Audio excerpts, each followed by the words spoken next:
I'm back. I hope you're back. We're ready to jump back into Sherlock Holmes and give myself a headache again. Because, you know, while I think I'm smart, maybe I'm not as smart as Sherlock Holmes. And some things in this game do give me a bit of a headache as they don't work as I expect them to or something like that. So it's just the way it is. All right, we are currently at our home. There's a rickshaw here, which presumably we could use fast travel. Let me go check our case book. So we have, we don't have any cases right now except for our mother's case. And I'm trying to, we found our manor, which is great. We're trying to uncover what happened.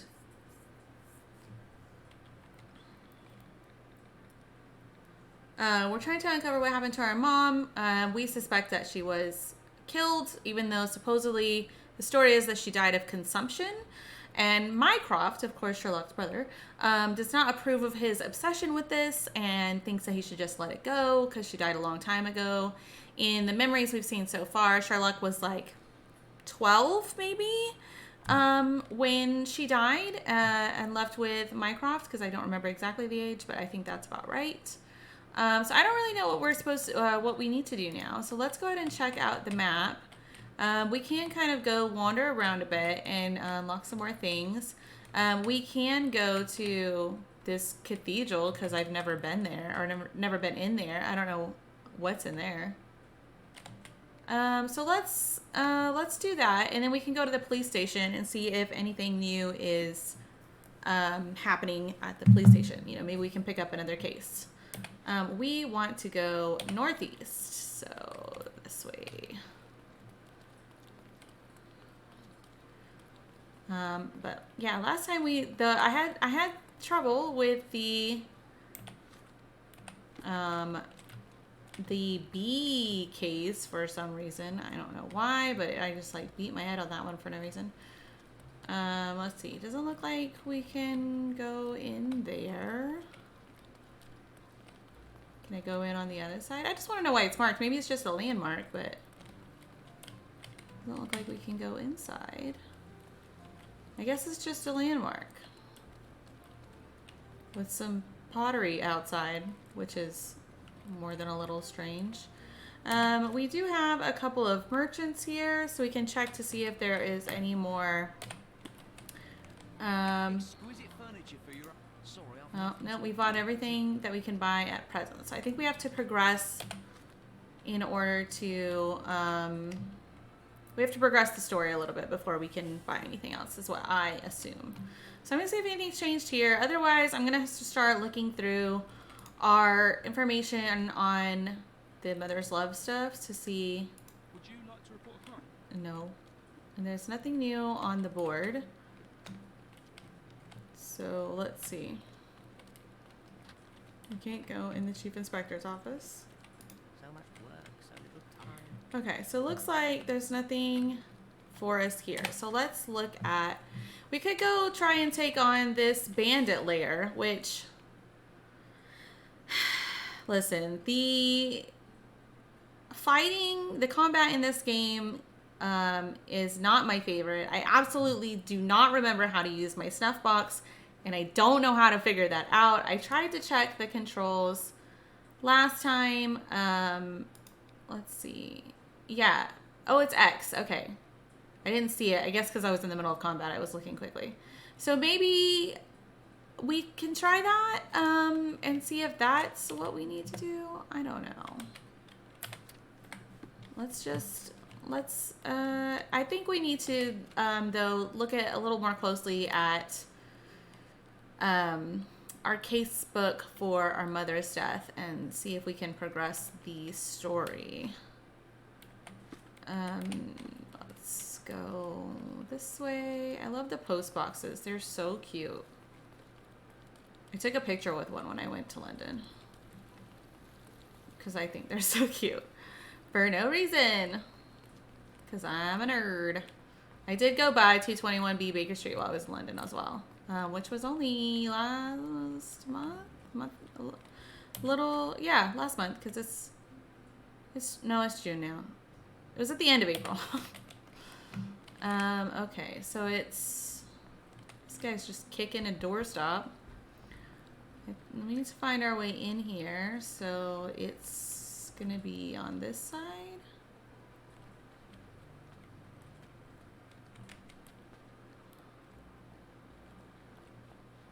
Yeah, this guy looks suspicious.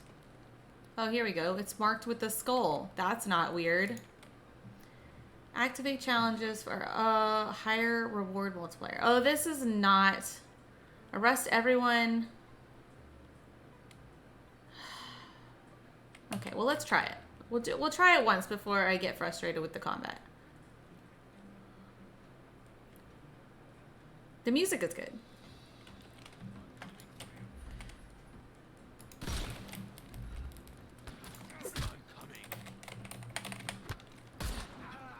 Okay.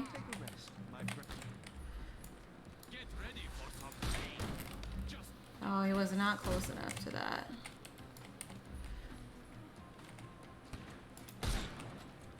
Oops, shot that guy in the gut. Okay, okay. I'm getting stun locked, which I don't know how that opened. I don't know what happened to that guy, but we accept it and we arrest him.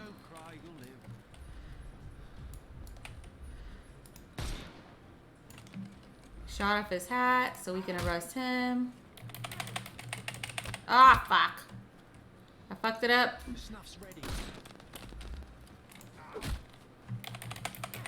Moving my hand over too far. Don't bother moving. Give him the pepper snuff. Okay, more people coming in. That guy doesn't have anything. This guy's got a hat. We run over. We arrest. Take a rest. We beat everybody up. Snuff's ready.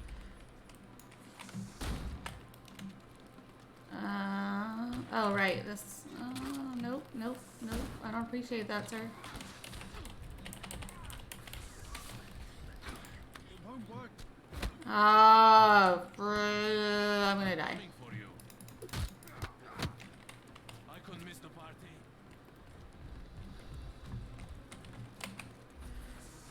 Oh, you killed him. I don't feel bad about it, to be honest.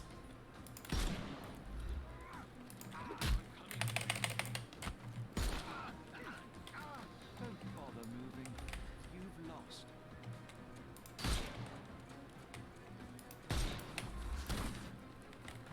Oh my gosh, is there another one? Yes.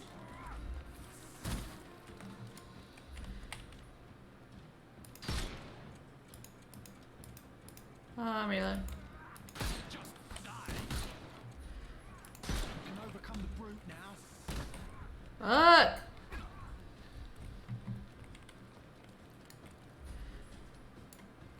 Ah! I am invincible. Nope.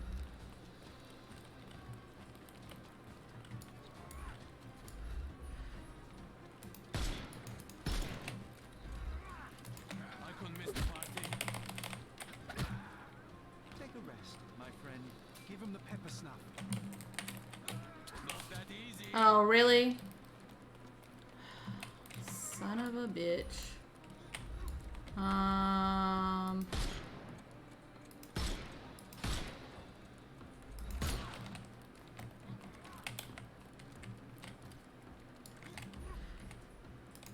thought we were against murder. Whoops. Oh my gosh, this goes on so long.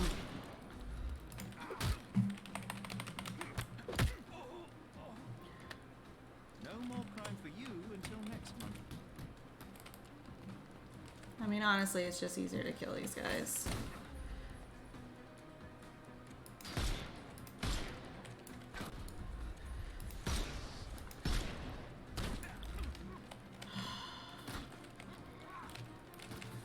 Oh, just kill me already. Jeez. Look at the armor in this guy. What if I just kill you?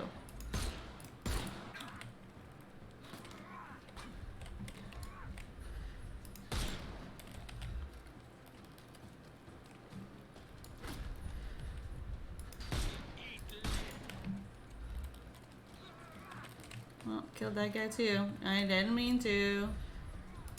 That guy's on purpose.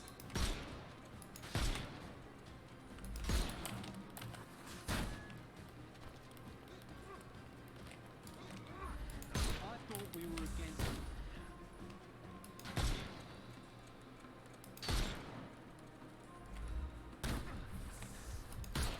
Hey, you could have kept him alive.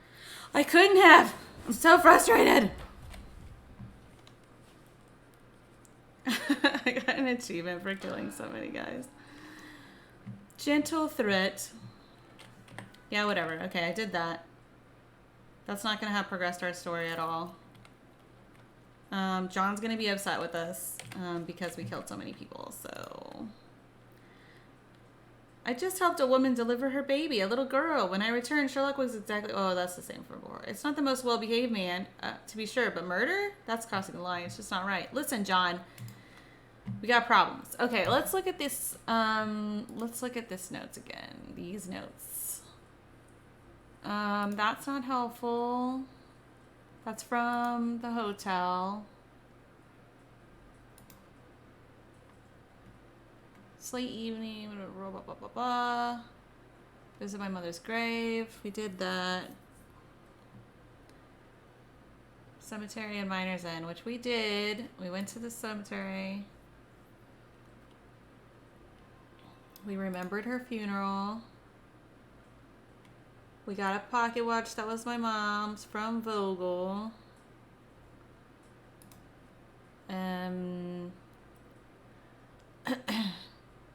Police investigation 10 years ago, living in Grand Saray, which we already figured out. All I found in the archive was an empty folder. Okay, so I don't know. It says the police files are missing. Maybe, let's just unmark that. Maybe we can go to check the newspaper records.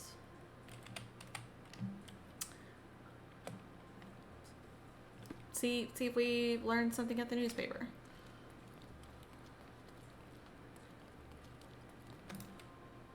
Since no one wants to say anything about missing police files. I'm watching you closely, Mr. Yep.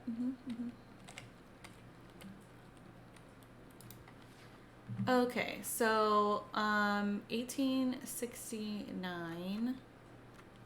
So we want to go old archives. Commoners. Obituaries. No. Like, we can't even read her obituary?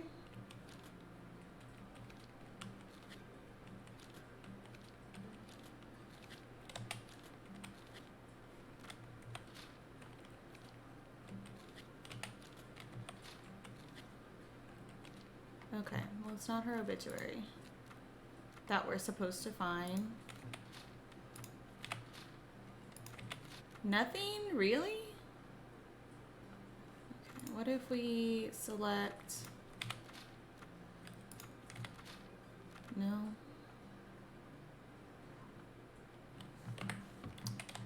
Yeah, John's upset with me because I don't know what I'm doing. Again.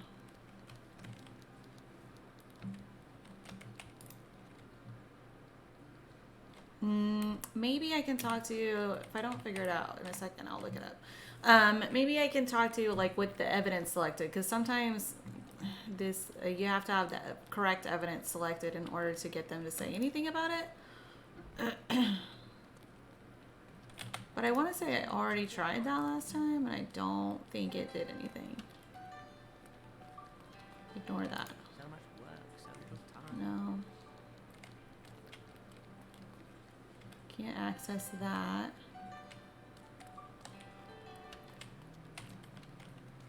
Could you help me? A man like you should not speak to a man like me. Why? That's weird. Speak to whoever I want.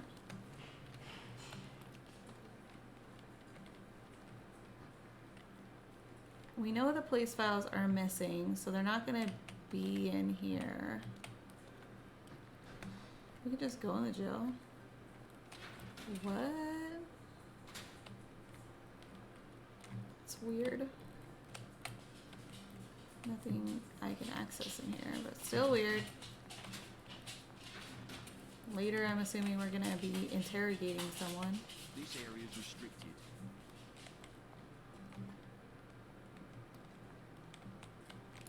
Could you help me? Nothing I can tell you, sir, but others might know more. No, no one will tell me anything.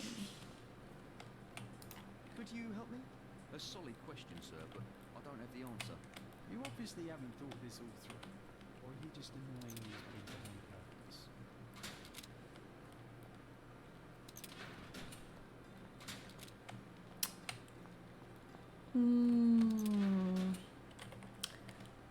Okay, so what to do after the B case? How do I continue? Let's look it up real quick. I don't want to be stuck here for too long. Oh my gosh, my chapter 1. Man, I can't fucking type right now.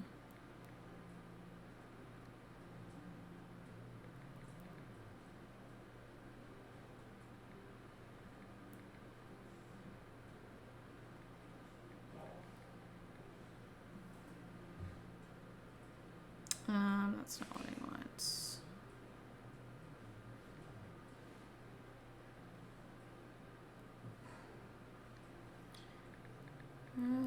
Holmes. What is that called? Mother's Love. Oops. Stop. Chapter 1.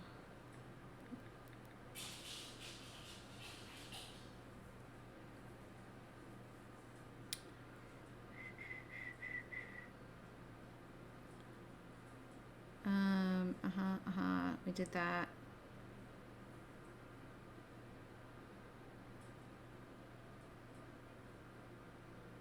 Sherlock's room. Hold on.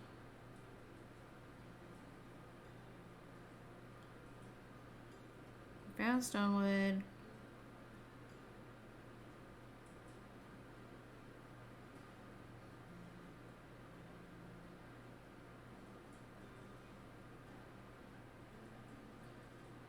Oh, did we forget to do something while we were there? Okay. I think we need to go back to our house. Based off of what I briefly just read. Glanced over. Let's try that. And see if we can progress the game to give us some more cases at the very least. Stonewood Manor. I suppose I should have looked it up before, but I wasn't expecting to have this much trouble.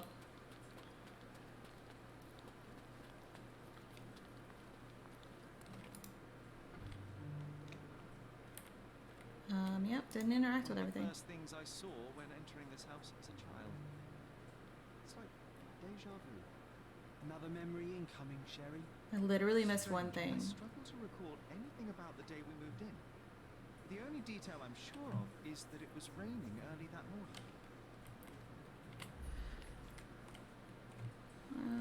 Okay, I'm missing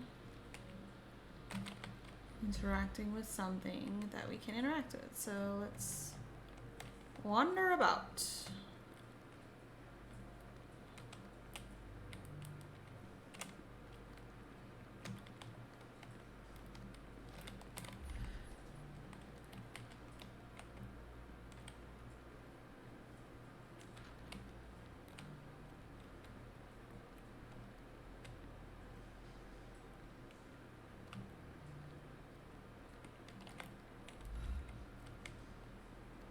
We got that.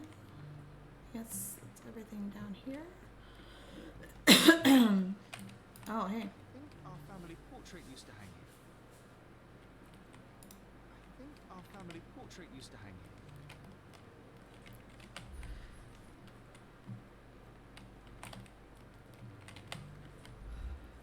That's a mirror. I was like, why does that look like that?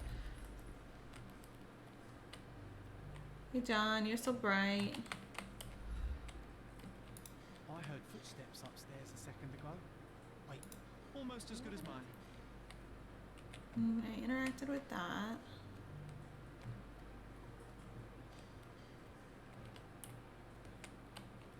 No, that appears to be interactable. I can't go through these curtains. I can't go outside. Can't go through this door. There must be something important behind it. I can feel it. I can't go through this door. There must be something important behind it. I can feel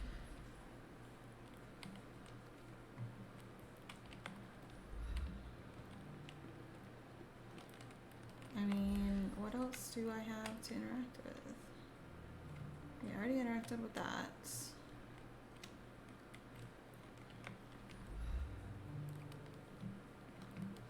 Oh, Hey, this is the luggage we brought from London, isn't it? I think I already did that. Home sweet home. Oh, here we go. Fucking shit every goddamn time. Gotta have the right thing selected. Our mother brought a slew of belongings with her. She refused to leave a single thing behind. Mycroft had to spend the whole day dealing with it. Okay. There was always a hat on our stand, but I'm sure it did not belong to Mycroft.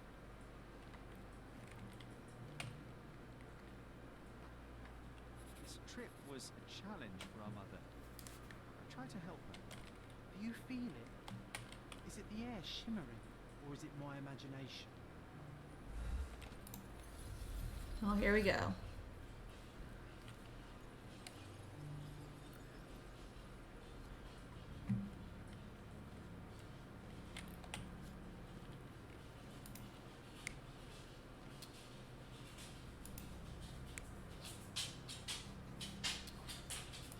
I think that's Mycroft. That's me and John. So there's some dude, which we're probably supposed to remember. He did say that Mycroft is the one who dealt with that.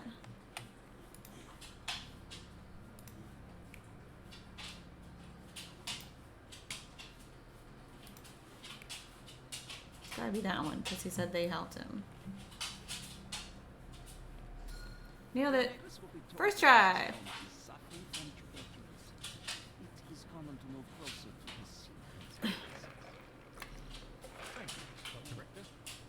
No, Sherlock, step away from her. Upstairs. Go to your room. So serious, Mycroft. Lean on me, Mother. Take your time. Actually, I never heard her coughing. I remember now.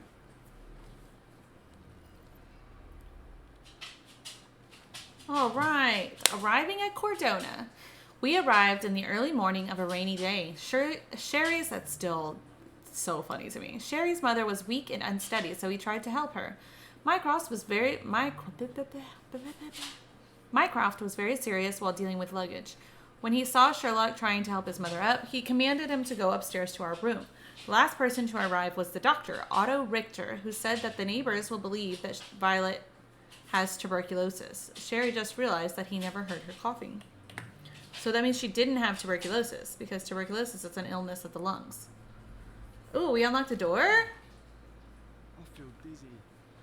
It's stuffy in here, isn't it? John, are you alright? I'll be okay in a minute. How about we Quit. find our room in the meantime? Quit.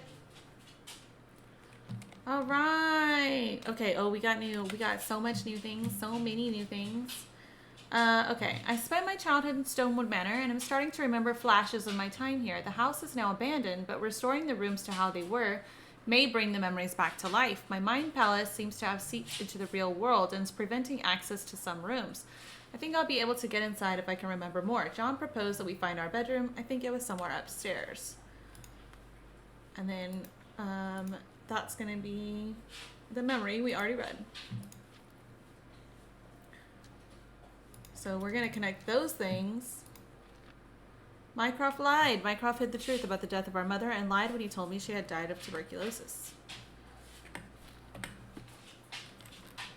That's a conclusion we've come to because she didn't cough, which means she most likely did not have tuberculosis.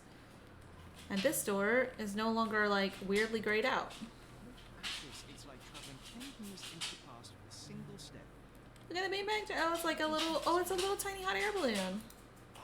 Oh, it reminds me of our neighbour. He had the same balloon in his yard, only bigger. Do you remember? Yeah. We visited him several times while living here. I'll never forget how challenging it was to obtain this simple sketch. Oh, I wonder who that's a picture of. Oh, these must be the notes of my earliest observations. We wanted to locate a particular dog we'd spotted, and we met it, didn't we? That's cute. Need to repeat this one day, but with bullets. VR. Sharp and well balanced. It would be a pity to leave such a tool behind. Yeah, but there's clearly a letter there. We don't want that. Coal dust from Miner's End, sandy dirt from the old city. We scoured the island top to bottom for these soil samples. Soil samples. That's a thing. The first chemical laboratory I ever made. I almost miss its elegant simplicity. Adorable. Look at this, John. Remember how desperately I wanted to learn the violin? Never had the opportunity. Such a shame. I've always hated the rule about being silent. Being silent. Gosh, that must be horrible for a child. What you got? Interesting. What's that over there? That's a key. This doorknob has a cross-shaped end. Too intricate to be merely a handle. It's a key. That definitely looks like a key. Let's poke around and see if we can find any. Robinson The Crusoe. only fiction book on my table. I can still hear my mother reading it. So many pleasant evenings were spent here with the encyclopedia. I had a friend in high school that bragged about reading the dictionary. It's very similar. Oh, I don't need that. Okay. I've got new clues for the Mind Palace and new things in the... We hid a hidden treasure somewhere in our room. Oh. And then Mind Palace. What was added? Friendly neighbor.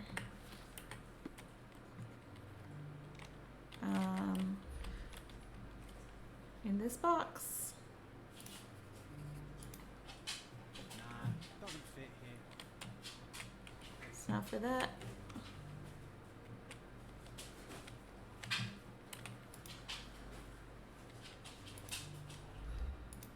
Perfect match. Oh, a pipe. Made of cherry wood. Father's favourite. Still has a faint odour of tobacco. One of the few things on this island that smells clean. The pipe of Seeger Holmes. A small straight smoking pipe made of cherry wood that belonged to Sherry's late father, Seeger Holmes. We had to hide it from Violet as she didn't know we stole it from this cabinet in London. The wood is old, its surface is worn from frequent use, but it has been well maintained. A faint scent of tobacco lingers. And then our A like small archive of crime evidence. Maybe I should pick up yes, please, so I can do more cases. Find it in no time. Hidden treasure. All right. So we made some. Okay, let's see. That's him complaining. That's also him complaining. Sherry just recalled the day we moved to the manor. The memories are coming back, but I feel unsettled. Am I getting old? How could I forget about our secret stash in Sherry's room? What a nice find. So many memories are flooding back. And then we've got that.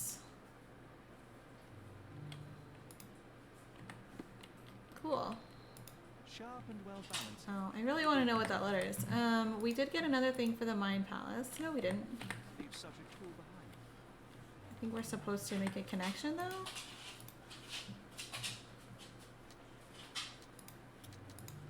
No. Oh. Well, there are no records about my mother's death. We had a family friend on Cardona. He may know something. All right. Looking for a family friend. There are no records about my mother's death, but I do recall an old family friend we had here in Cardona, an eccentric man named Theodore Gilded. He was missing the little finger on his right hand, and if he still lives here, he may be able to shed some light on her passing. He used to live in one of the neighboring houses near the Greek bridge, and he had a gas balloon in his yard. Wasn't that neighbour missing a finger? That does sound vaguely familiar. Wasn't his name, Theodore Gilded, perhaps? It's the perfect time to investigate. Let's go! Finally, fucking progress.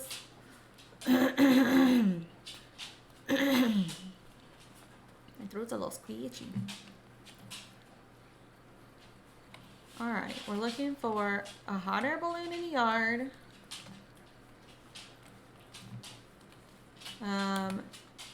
Near a bridge, which there are two bridges semi-near here. Hold on, what did it say? Near the Greek bridge, and he had a gas balloon in his yard. Oops. Caesar's Bridge. That's gotta be the Greek bridge. So we need to go back this way, and we need to look for a gas balloon and a man missing his little finger.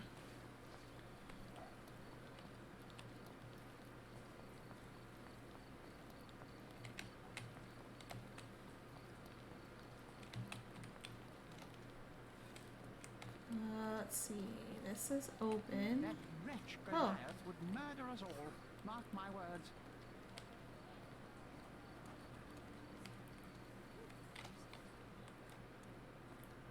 Good lord. These gates are busted open. Destruction and trampled ground.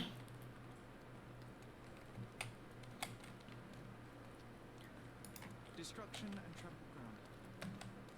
I think it's a bull. Oh, Torsionist, you were not. poor guy.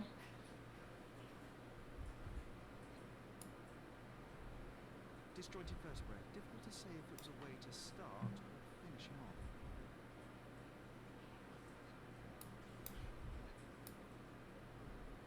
A belt from a dressing gown. Curious. And chaps? Kneecap reduced Oh, to kneecap. splinters. That says blood.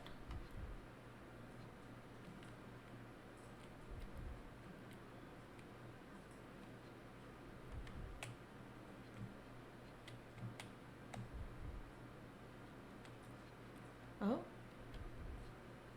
Oh, he's missing his little finger. A missing finger. Middle-aged. It's none other than Theodore Gilded. Well, we're not getting any answers out of him. Question. And we shall answer the question. It's far too interesting to give it up to the police.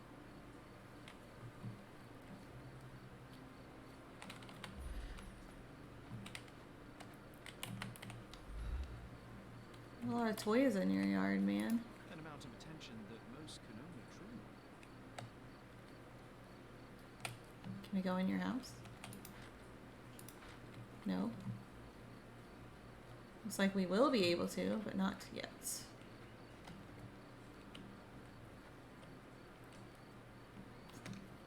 A royal suite. Plenty of food to satisfy even the most fastidious. This is a big building for Goliath. Whoever Goliath was. I was guessing a bull, but maybe not. Air balloon. Didn't we get to fly it as children? I doubt it could hold my weight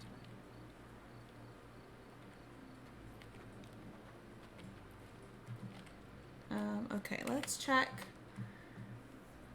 Let's pin this.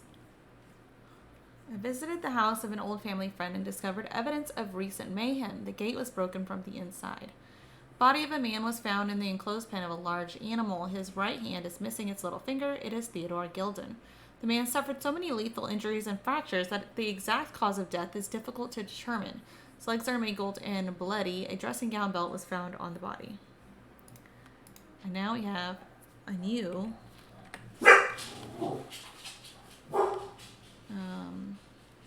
outside now? No, it's locked. I need to find a key. Look at these freaking prints. They're enormous. Oh, found something I missed.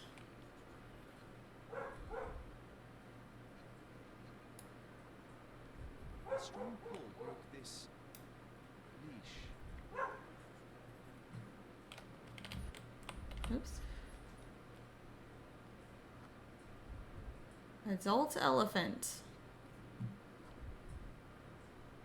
Poke the elephant with this? Really? People are hopeless. Pool of blood and saliva, possibly as a result of impact. Sherlock, take a picture of the footprint. It's valuable evidence. Valuable evidence. Activate your camera. This photograph can help us find the old article about the elephants. The front page was fascinating. It was hard to believe as a child. True. May need it in our investigation. Oh, okay. So now we're looking for... As unbelievable as it may be, Cordona is home to an elephant. The creature is large enough to leave footprints 18 inches wide. And we're going to pin this now. John reminded me of a newspaper article from our childhood. It was the first time I'd seen these beautiful creatures. I can check the newspaper's archive. It was a front page story written by a science journalist and would have been published 10 years ago. Great! I love having things to actually do. Let's fast travel to the Chronicle. We don't appear to need sleep, and everything seems to be open at night, so I find it weird that there isn't even a day-night cycle when it doesn't seem to matter. But you know, whatevs. Alright. So we have period 10 years ago. The current year is 1880, so we need to go 1870. We want a science journalist and front page. Nailed it.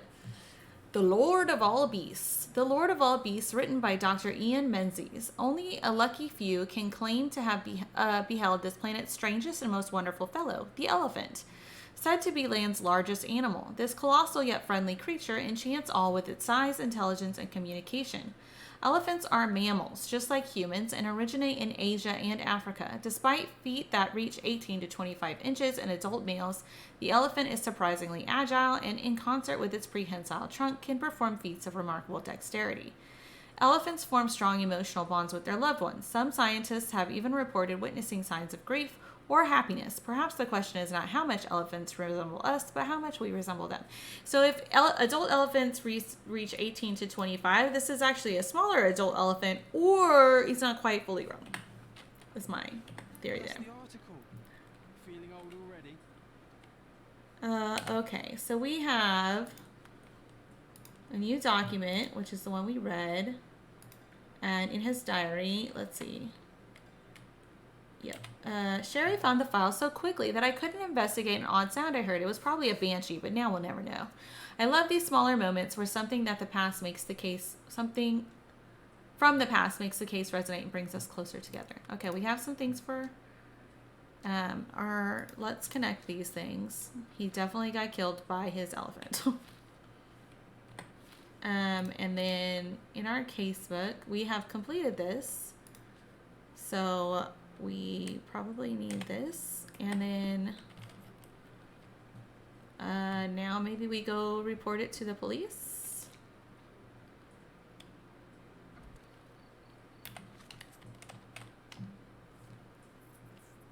Maybe?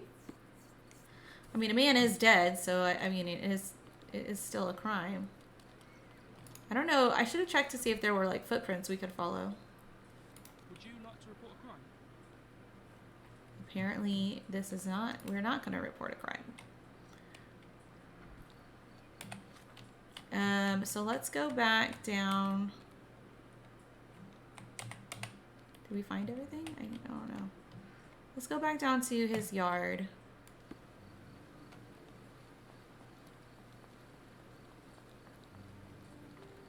I don't know why, but his run is like super awkward.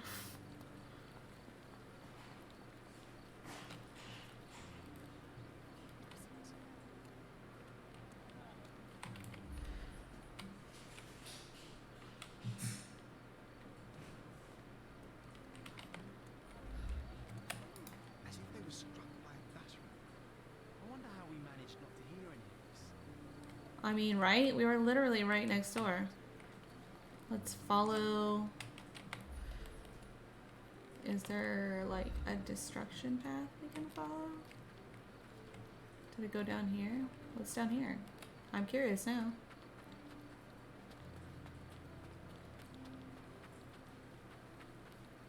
Just like a little beach.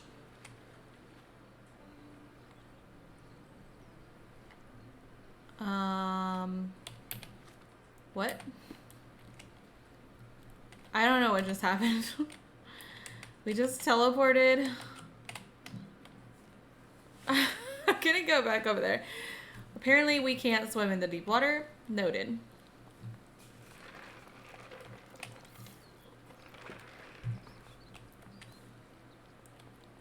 Ooh, maybe I can see more in the daytime. Let me see. Did we get all evidence here? No.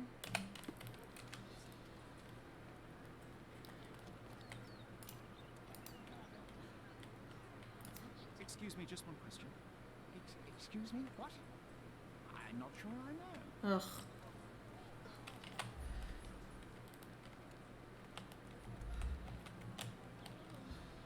Let's just take our time.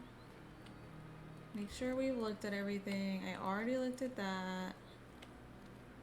This cart wasn't anything. I looked at that.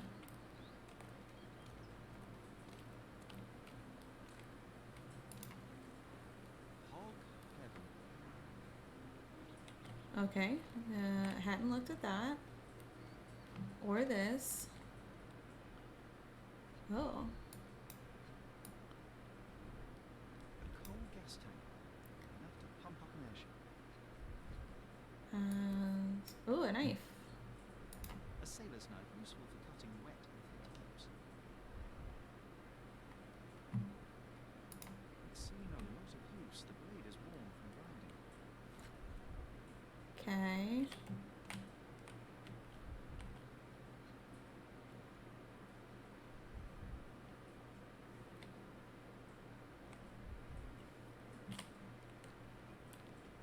What else can I see?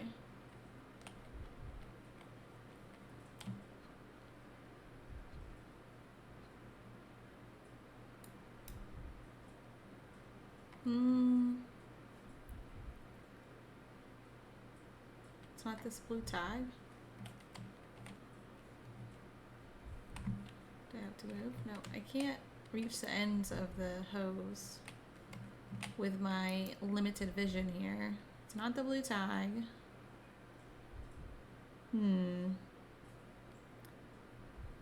I can look fairly high up. It's not the broken board. Will it help if I look? Not really.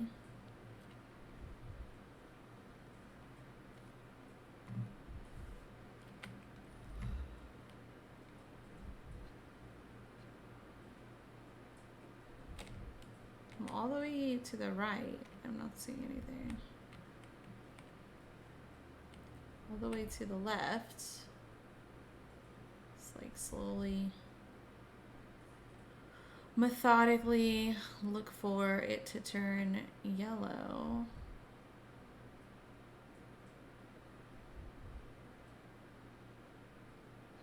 Aha! Broken! It was the hole. Signs of impact. The rough landing led to an altercation with this shed.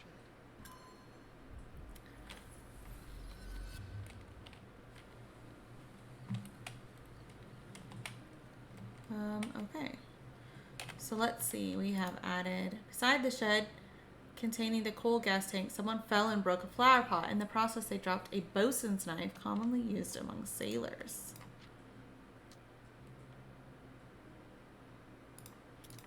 Yeah, I didn't think those were going to be connected, but okay.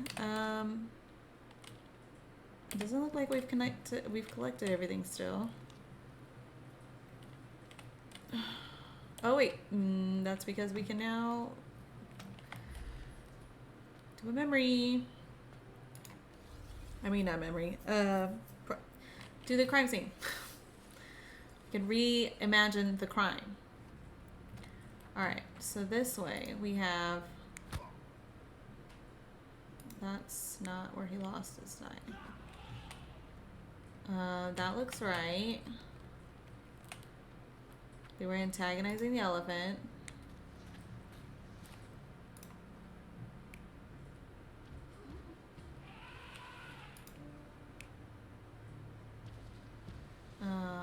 Maybe that one.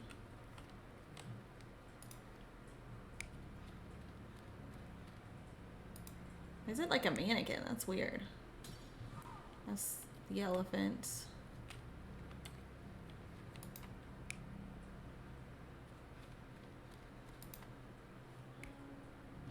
Oh, it's that one.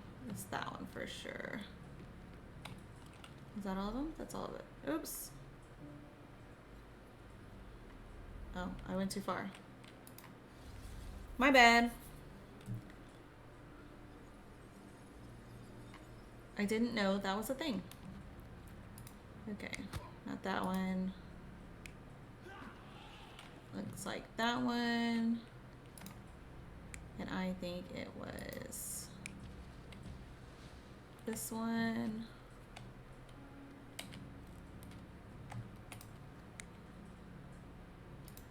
Oops. That. You're not even trying. Oh, what did I mess up? Concentrate.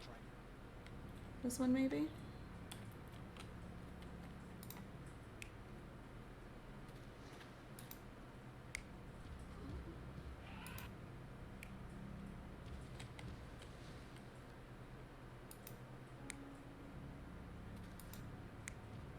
Maybe it's this one. You're not even No. trying, Sherry. Concentrate. I think it's that one. So this one's wrong?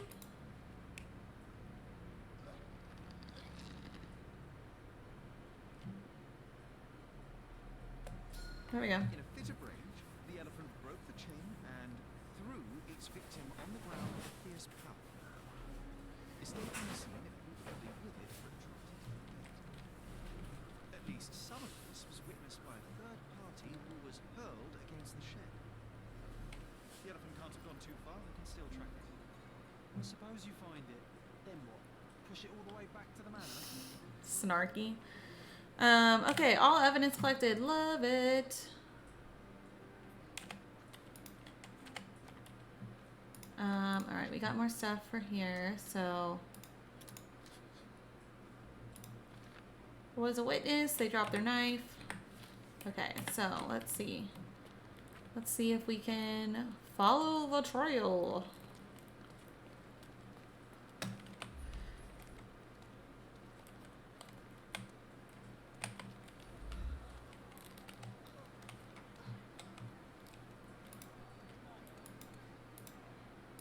May I ask you something? That's a question I can answer. The elephant named Goliath crossed the Greek bridge in the direction of the forest where Theodore used to walk it. Alright, this way we go. Progress. Progress, progress, progress. Poor elephant. I mean, they were like trying to hurt it. It's just rude.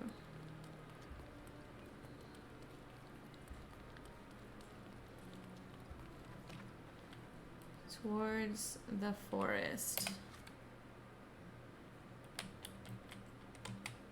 So it could have gone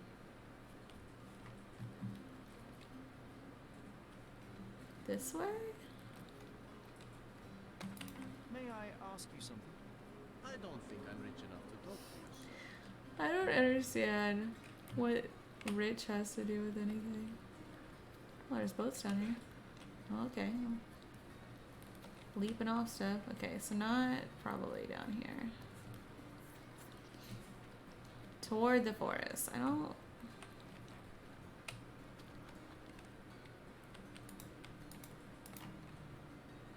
My gratitude to this island will grow just as this tree I give to you from the most responsible citizen in Cordona, T. Gilded. Oh, okay. Well, we headed the right way. Good to know.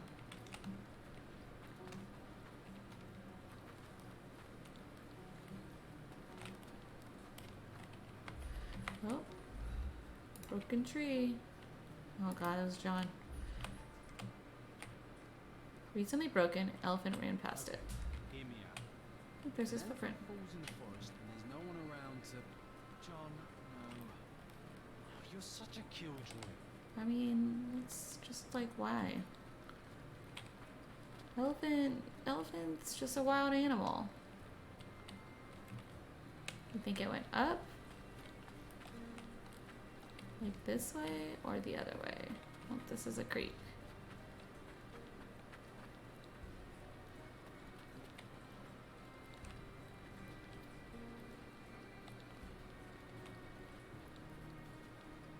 Isn't this the way that I went for that Colts?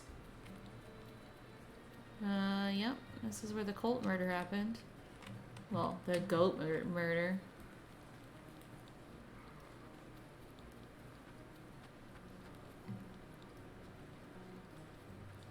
It didn't break this.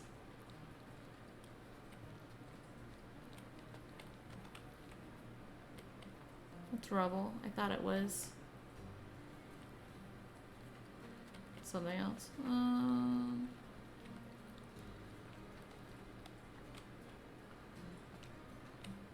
Let's go back over here. Let's see where it was going. There's another broken branch, so this way. Oh no, this is where I came from. So this way.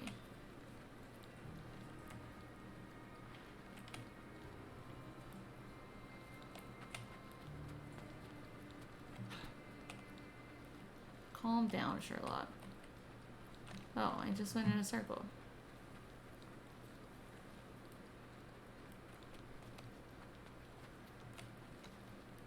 Not that? Okay.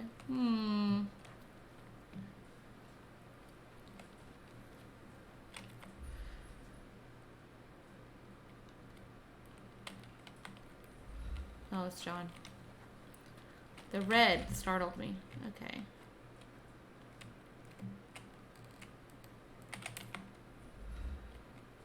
I mean, its footprints are going...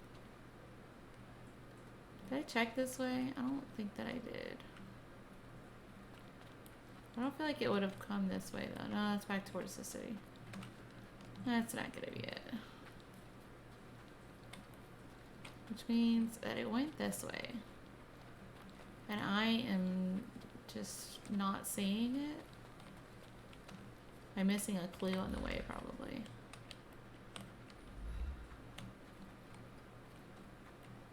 Maybe I didn't go far enough this way?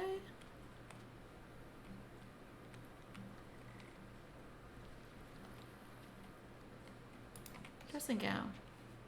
It was hung with care.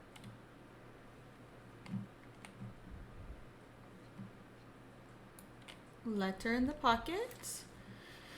Dear Theodore, I am writing to you as a fellow islander. I value our friendships just as I value the lives of our people, although I am afraid this one-sided friendship cannot tie my hands any longer. I am being made to look weak in the eyes of your neighbors. They believe that your tree is a mockery and not a peace offering as you intended. The people are afraid. You refuse to give your elephant a proper trainer, instead using your own limited knowledge to teach it. It is an impossible situation. I admit that I did think of having the elephant forcibly taken and given to Mr. Tailheart, who has shown that he is quite capable of looking after the elephant Bean, although she is female and far less frightening than your beast. Please consider the situation, Sir William Sinclair, Governor of Cordona. And keys. The game has escaped us for now. We'll find a solution to the elephant problem later. And for now, we want to go to, all evidence collected. Good, good, good. We want to go back to his house because we just got keys. So we should now have a set of keys to go in his house. I think I now understand how Sherry's mind works. I bet I could pick the right passerby to question, but they'd probably ignore me. Oh wait, an elephant and a murder mystery sounds like the crime of the century. That's cute. And the letter, so it doesn't show as new. All right, let's go check out your man's house. Because we could, it was interactable, which means that we can go in there. Oh, look, the police have showed up finally. What up, coppers?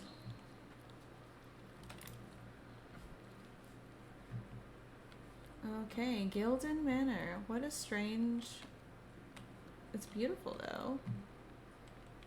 And he has an elephant tusk in his cabinet. How uncouth.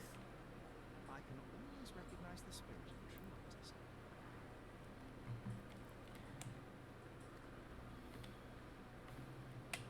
Yep.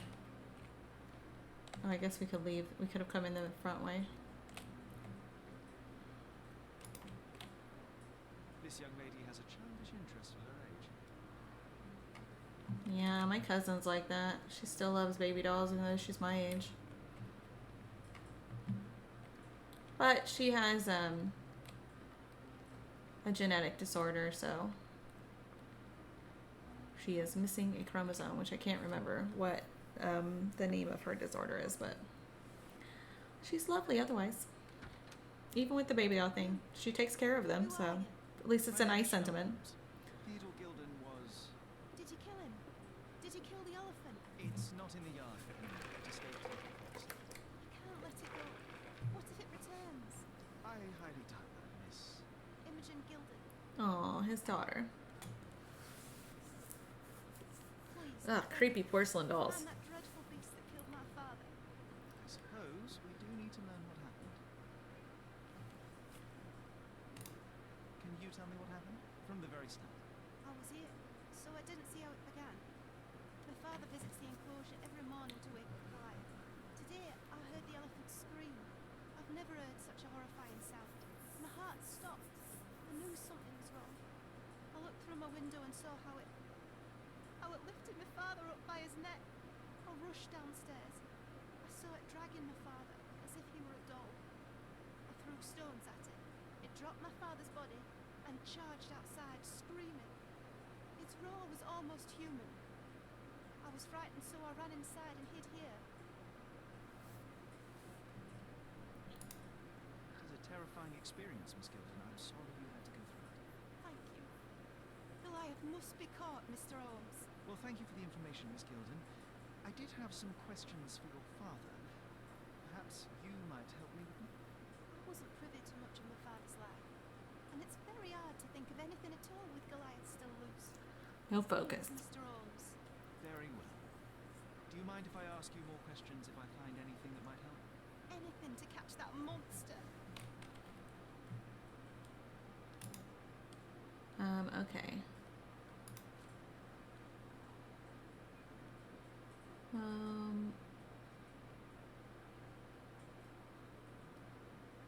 This one? Had Goliath been aggressive before? It's dangerous, but it was never aggressive near my father. My father would do anything for Goliath.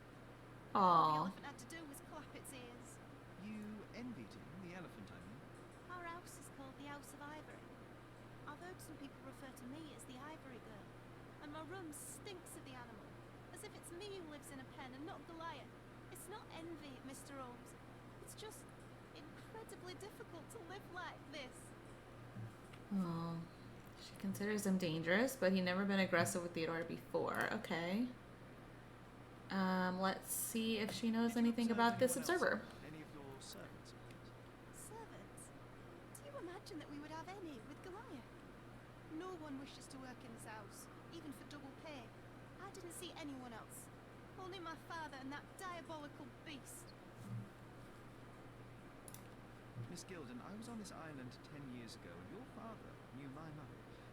I believe I even had the opportunity to ride that balloon outside, but I do not recall seeing you. I lived at my late mother's in Sheffield at the time. I'm in no spirit to reminisce right now. The elephant is out there. You've never heard the name Violet Holmes before? Perhaps your father... Please, Mr. Holmes. With that beast roaming free, I can't think of Right, anything. right. Okay, we have evidence updated. So we have this one. Imogen described how the elephant killed Theodore Gilded. She heard Goliath screaming. From her window, she could only see the animal lifting the body of her father. She rushed downstairs and saw the animal dragging him around. She threw stones at it, and the animal escaped after letting out a horrific, almost human scream. She ran back inside and hid in her room. She's shaken, but willing to provide more answers if we find anything else. As unbelievable as it may be, Cordona, blah, blah, blah. We already had this. Okay, so I guess this is our piece of evidence.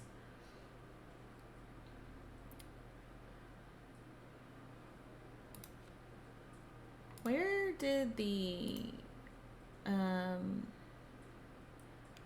guess the letter isn't a piece of evidence. Okay, well, is there anything else in here for me to look at?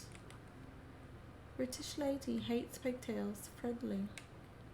Such a strange thing to notice. Who's a cute bird? Oh my gosh. Okay, there's nothing else. Can we go in? Okay, his room.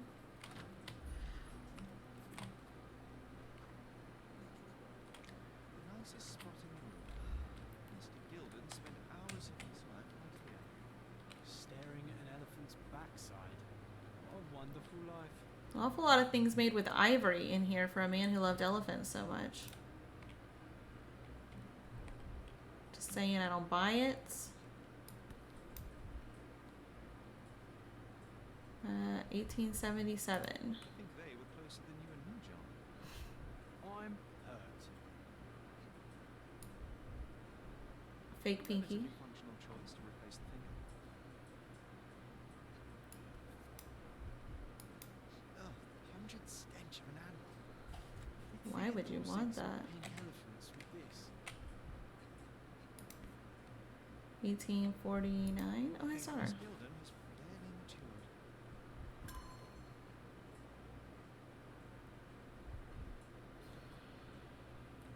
Okay, anything else in here? Yep.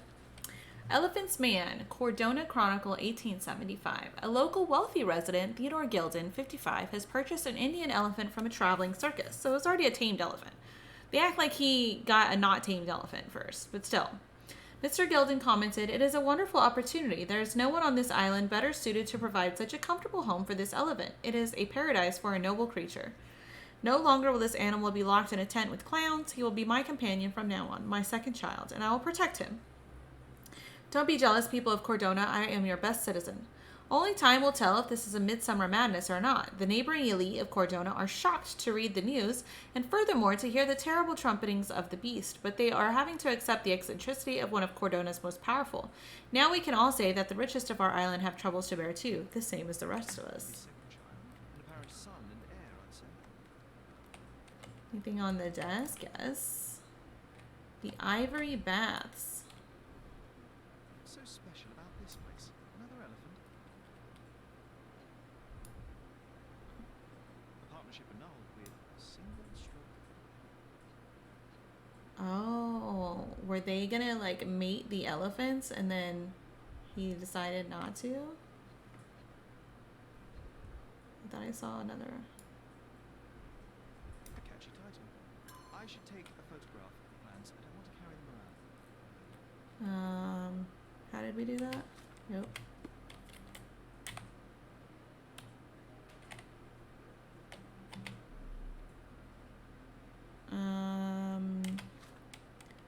I don't remember how to do that. Let's see, what does it say? A perfume vial with a transparent substance inside and an engraved elephant's head on the side. It smells truly terrible. Whatever it is, it's clearly of animal origin. Given Mr. Gilding's eccentricities, I do not know what to expect. Okay, so hold on. Let me remember how to take a picture. E. I already forgot. All right, ivory paths construction plan. We got another photo. Mother. It's nice to see her young and smiling. Oh, and she's with the two people. From before Mycroft was born. Oh, Caesar. Family loves to prod at the past. Holmes's desire to rake up the past is hereditary. Quite the spectrum. From the history of the Roman Empire to conspiracy theories of the French Revolution. Is that it?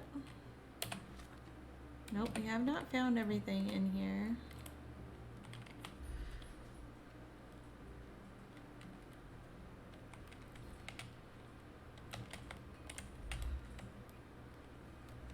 Well, at least not everything in the house. We may have found everything in here. Did those.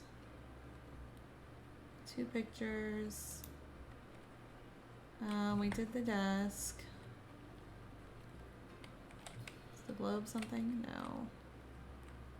Oh, there's cigarettes. Statues, not anything. And the pictures, something. Okay.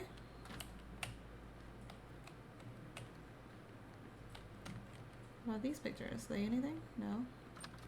I missed something in her room with the creepy dolls. Oh, yeah, sure did. Commendable effort. Barricade the windows. Yep, with pillows. And folding screens.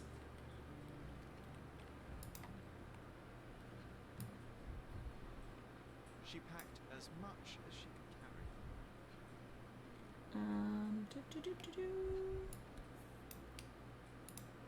The same dull poses on all romantic photographs. Somebody's cool with her porcelain doll nonsense. So enjoy your happily ever after before it skills.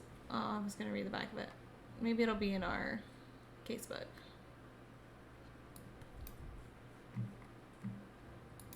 False idols. Bazooka. Sherry, we need to talk. You found false idols. We need to find the remaining 2. What does bazooka even mean? Would this paper be good for anything but blowing one's noses? They're not rubbish, Sherry. There's something more. I'm serious. Very well. Doubt it'll be worth it, but I will find them for you, John. You'll thank me later. They're some of the most imaginative books I've ever read. Considering John is a figment of his imagination, Now it helps me. that is very interesting. Okay, let's see. We have the construction plan. Name A. Swift was listed as partner, but has been crossed out. All her valuable possessions and luggage. From the manner in which she carelessly stuffed her clothes and jewelry into the bags, it's clear she has no travel experience. On the back is a note. This victory is for you and you only. 1879 race finals. For my lighthouse in the darkest storm, Paul. John has requested we locate the entire Bazookiology trilogy by Wallace de Aram. I found the first book in Imogen's room. This humiliation of the written word is unfathomably rather popular. I suppose I can at least attempt to understand why. Okay, so let's ask her about this photo. Well, let's see if there's anything else real quick. Because I haven't gotten the all evidence collected thing yet. But maybe it's because I haven't talked to her. Okay, so this. I found this. Who's this young lad next to you, your faithful knight? Oh, he's my pirate. He's not really a pirate. I just call him that. It probably sounds very silly. Your secret is safe. It's a little silly. Does Paul work? But it's okay. What is his surname? Since I've been rewatching Once Upon a Time, I'll accept. He and his yacht Whirlpool are the champions of the Salacia Yacht Club. He sails there. I'll show you where it is on the map if you need to meet him. A yachting champion? That will be a first. I prefer dry land. And so does my secret. And such a nice suit it is. Okay, we want to ask her about. These bags of yours. Why she packed her bag? Packed your entire room. Are you planning on going somewhere? My partner and I, we wanted a change, a fresh start abroad. But now I have to stay here. Here, an orphan. Let's ask her about Is this. this name familiar to you? Your father had it removed from this pile. Oh, that's Arthur Swift. I've seen him a couple of times here. He works with my father in the old city, digging up something ancient. He is an archaeologist. That's the word, yes. But to be truthful, I really don't think Mr. Swift is fit to be one. I've just learnt a lot about archaeology from my favourite book series. Oh, they are page turners. Inspirational, I'm sure, but would you happen to know where this Mr. Swift might be found? I don't, but perhaps you can find out somewhere. My father's work with him is all official. Lots of boring legal papers with signatures and stuff. Okay, so City Hall is where we're going to find more information on this project, probably. Imogen clarified that Arthur Swift is the name of Mr. Gilden's business partner. They were working together on a project in the Old City. She doesn't know anything else, but said that this partnership involved a lot of paperwork. professional yachtsman who sails the Whirlpool at Silesia Yacht Club in southern Grand Saray. Let's ask her about this. Which part of the elephant is here? It's quite tiny. What a way to ask that question. It's elephant sweat. Father believed that it might replace traditional ambergris. Well, that's true entrepreneur spirit. Gross.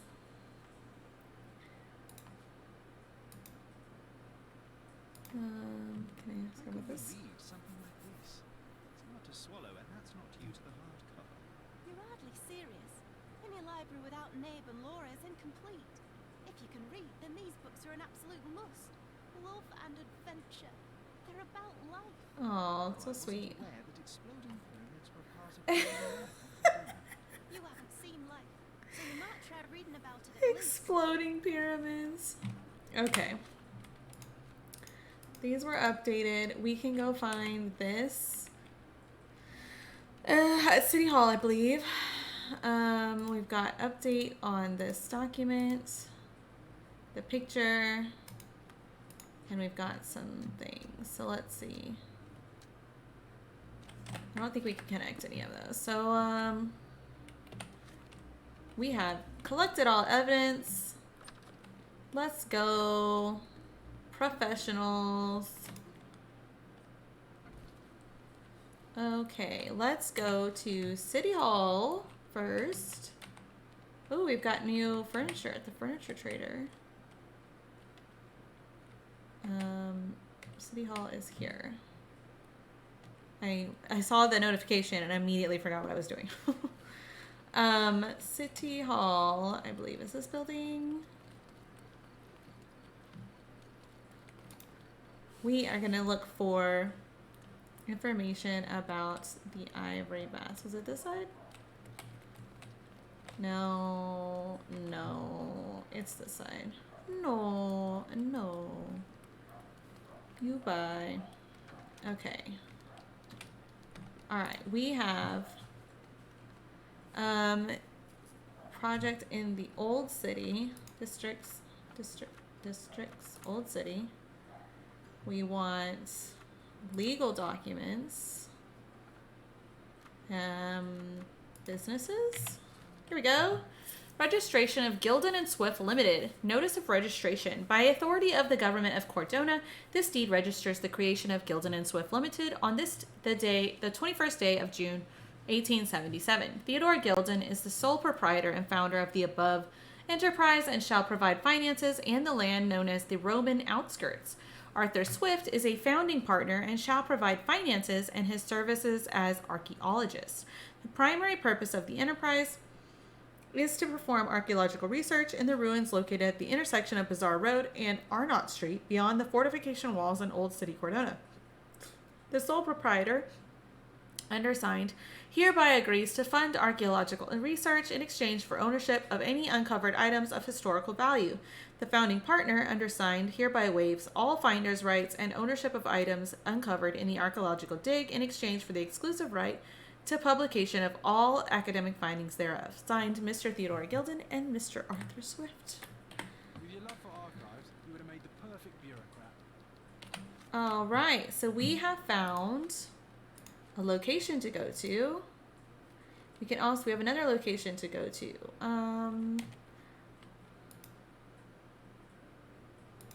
Okay, so let's go talk to this guy first at the Silesia Yacht Club in southern Grand Saray. I want to hold on. I want to go.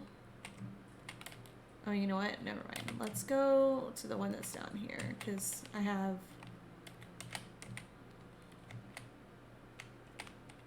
I have a closer map point. So let's do that.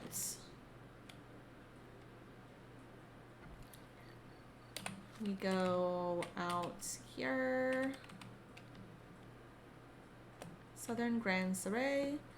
We're probably going to want to go down the docks. Would you be quiet? Maybe this is like a dock over here. Let's go. Hold on. Let's go. Let's just go to the furniture store first, cause it's just gonna. I'm just gonna keep seeing it and be like, oh, I need to. Masterpieces by local artists at enough. My goods will brighten up your house. Yeah. Let me buy. Ooh, we can buy paintings now. They're so cheap.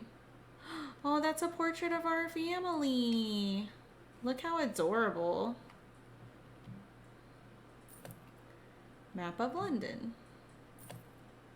Violet's portrait. Oh, sketch of a boy. Enjoy your purchase. Okay, I feel better.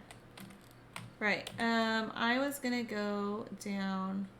Oh, you know what? It's probably this way. Masterpieces by local artists. Since there's a little anchor sign over here. I'm sure if I hovered over it, it would be like, this is the harbor. Yeah, big dum dum. Well, maybe not. Maybe not that part, but yeah.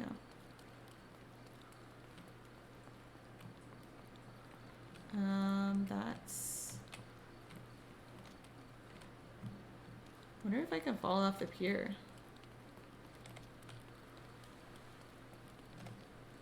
Hold on. There's a person here. Help me, please. That's a question I can answer. Yacht Club members mentioned that Paul missed the race and no one has seen him since morning. He might be in his room in the workshop south of the Yacht Club. South of the Yacht Club. So this is going to be the Yacht Club. South of the Yacht Club is this way.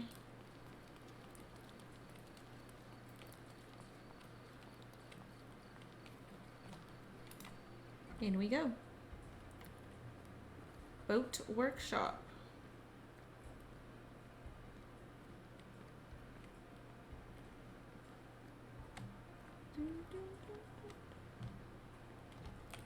Anything for me to see here? Whirlpool. Bloodied bandages. Someone been hurt? Where would a champion hide a key? The champions. Whirlpool. Current champion. Storage. Oh, hey, we can go in here. Foghorn to navigate on waters at sea. You should have a warning to cover your ears. Oh, that was good. Oh, it's bigger than I thought. What are all these little boxes? Queen's breakfast. Oh, they're like MREs or whatever. Like their version of MREs. Alright, I don't see anything in here. That's the Whirlpool. Fresh lacquer from a shop. Champions Whirlpool. Pools red and butter. So now can I look in here at the storage? Question mark? No? Nothing? Alright, fine.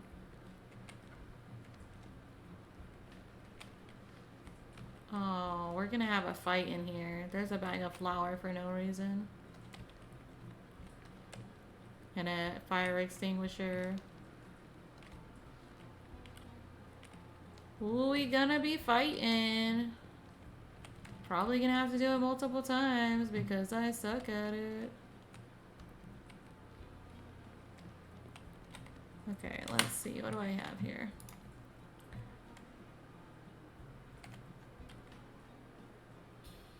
Nothing really. I mean, oh, here we go. Slightly crooked, recently moved. Excuse me. Is there a key? I hope Paul is more skilled at yachting than he is at hiding keys. Especially because he left a bloody fingerprint on there. Whatever.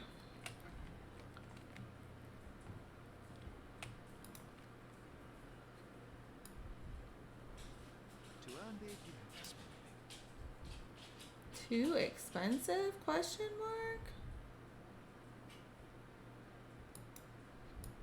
Letter? Threats in envelope. You gormless, gilly wetfoot. Wow, that's an insult. You think you can leech off my family, steal my money, exploit my daughter? This ends today. Your career is over. I shall give you one final warning. If you refuse to cooperate, you'll find yourself in deep water. Gilded. Mr. Gilded, Oh. Afraid to get his hands dirty. So he thinks he was using his childish daughter to get money. Betting slips. Always bets on Whirlpool. One victory after another. And what else we got? It's not the hammer. Oh, here we go. This one. Salacia Bookmakers Tournament Race. Whirlpool to win. Total stake 100. Total winning 600. An interesting place for a message of the camp. You do not get to back out of our deal. You do not get to leave on a whim. We need you to get us fresh waves for our no, that can't be waves. Leaves for our tea party. If you have any questions, the boys will be keeping an eye on you at the race. Oh. That, oh, I was supposed to. Additional earnings to sweeten the victory. Okay. And then those guys are gonna come looking for this guy, and that's why I'm gonna be in a fight. Okay. You Gormlet. Okay, right, that's that. Fresh leaves for a tea party. That's what it says. It's definitely about money, that's for sure.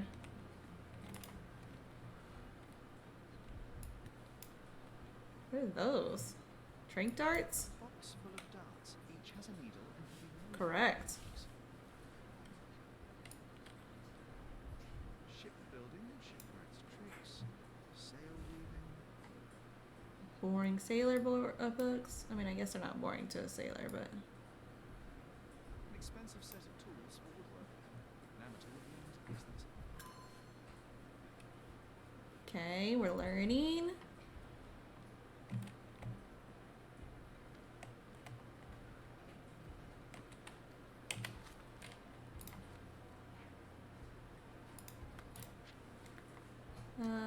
Okay.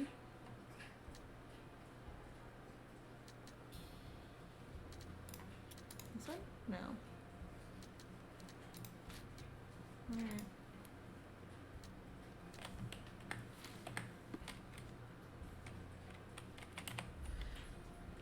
How I gotten everything here? No.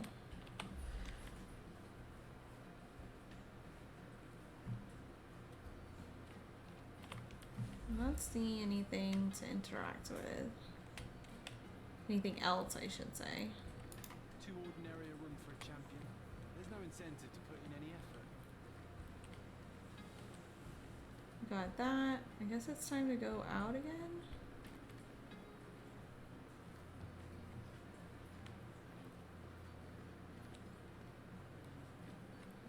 Can't go in there.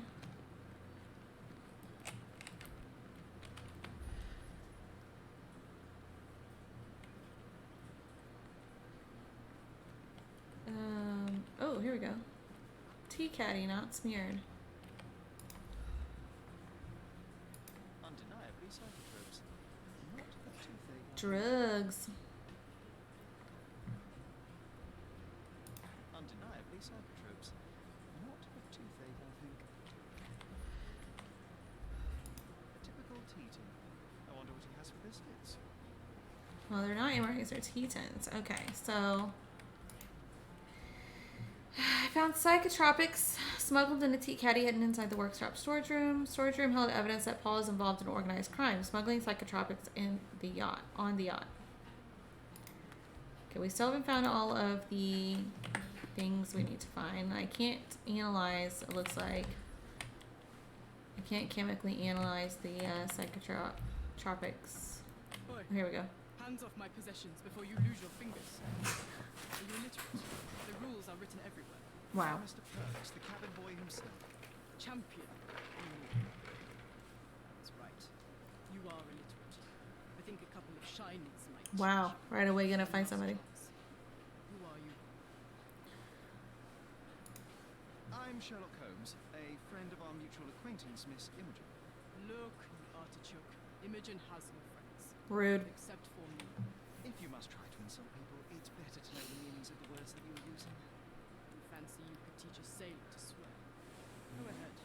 Show me how inventive you are. Stand still for a moment. Well, he already looks like he's gonna hit me.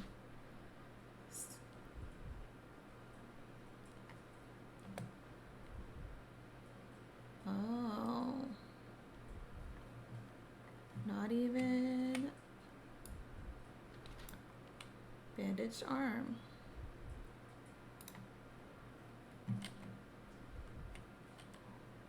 Pockets. Wide hips and thighs.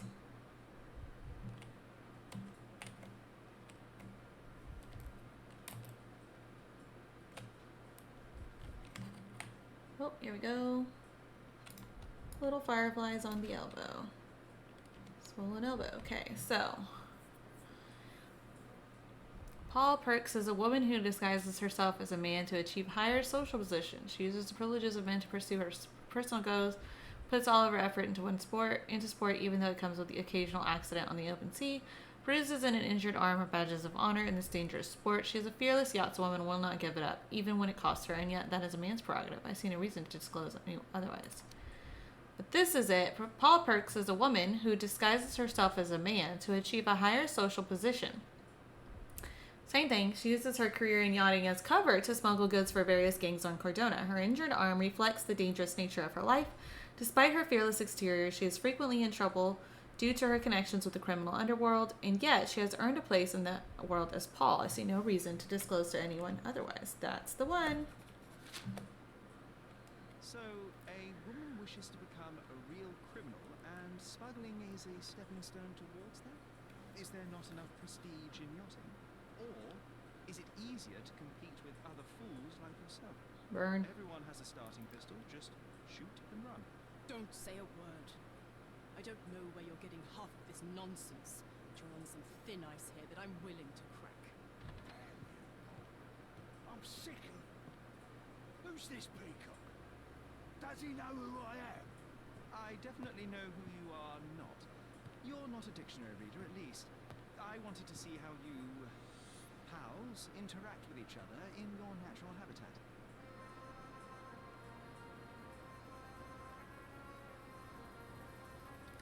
But I'm afraid I have to interfere.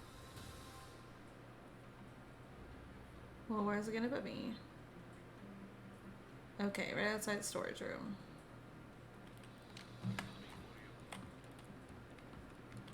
Whoa!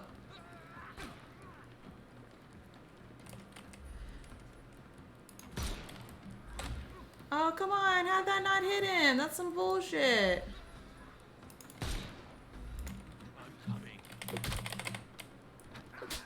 Ah, boxed his ears. Nope, missed it. Oh, I didn't miss it. I couldn't miss the party. Take a rest, my friend. Oops, hit him. My bad, yo. The snuff's ready.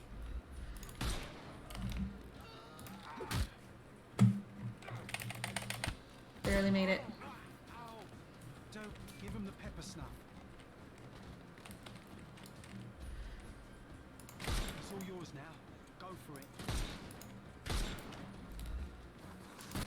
I couldn't miss the party. Oh, sound messing up a little bit there. Simple. Oh, that's John.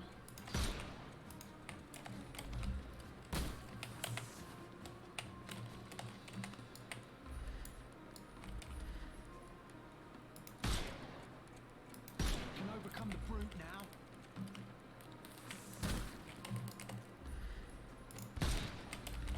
Oh, no, missed my opportunity.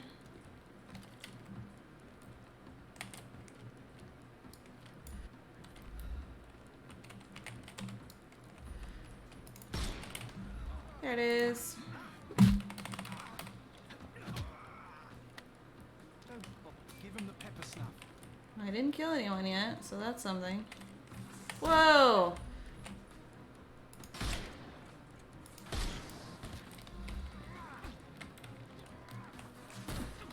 Oh, come on. Fuck off with this shit.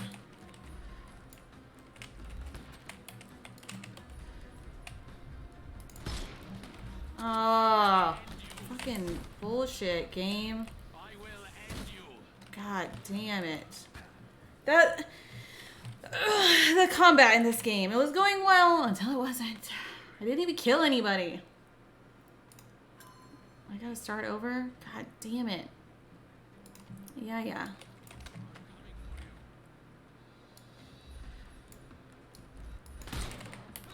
Nope. Okay, I didn't do. Oh, you piece of shit, fucking bullshit ass, goddamn. Just pisses me off. Fuck.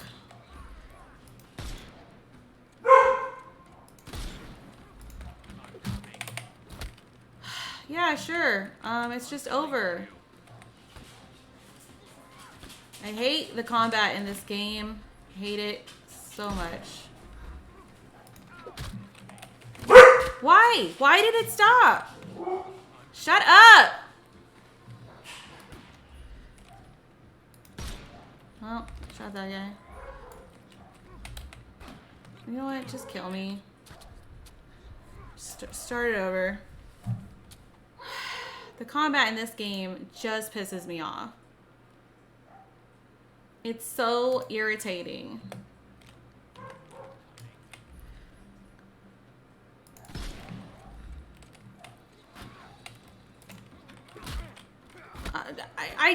I didn't even do anything.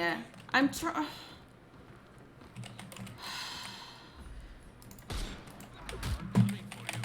Fuck. Why is... Oh, God. I'm so irritated. Nope, missed him.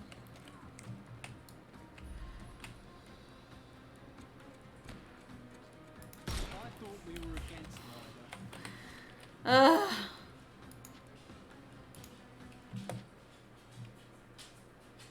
Let's just load the checkpoint. I just fucking can't with this game.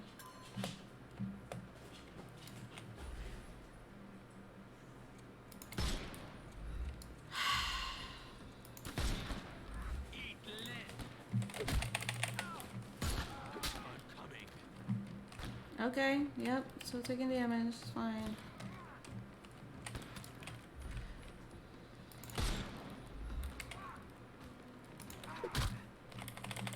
At least it's working properly now. Take a rest, my friend.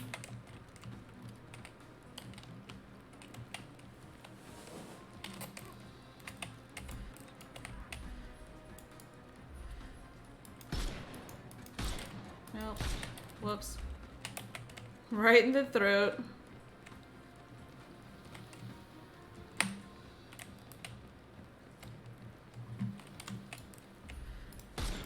Nope.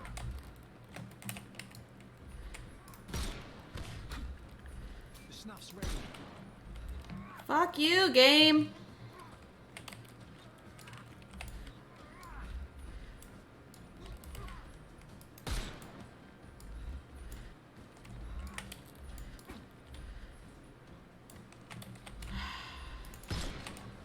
Why?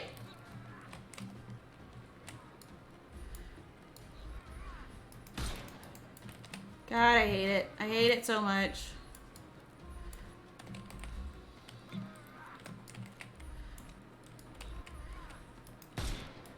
Would you just fucking die or something?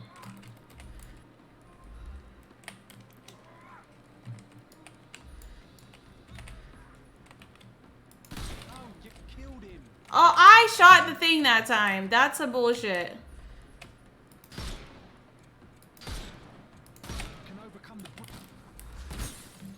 Why? Why have I stopped moving?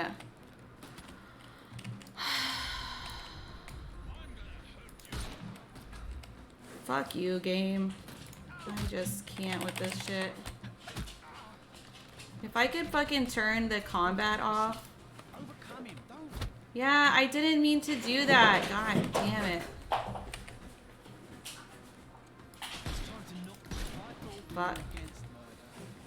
Nope, apparently not. I'm just gonna kill everyone. Nope.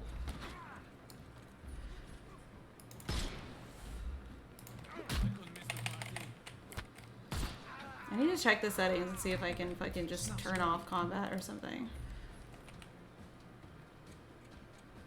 I'm trying not. But nope. Nope. Nope. I fucking hate it so much. Truly. There we go. There's a thing. Don't give him the pepper snuff.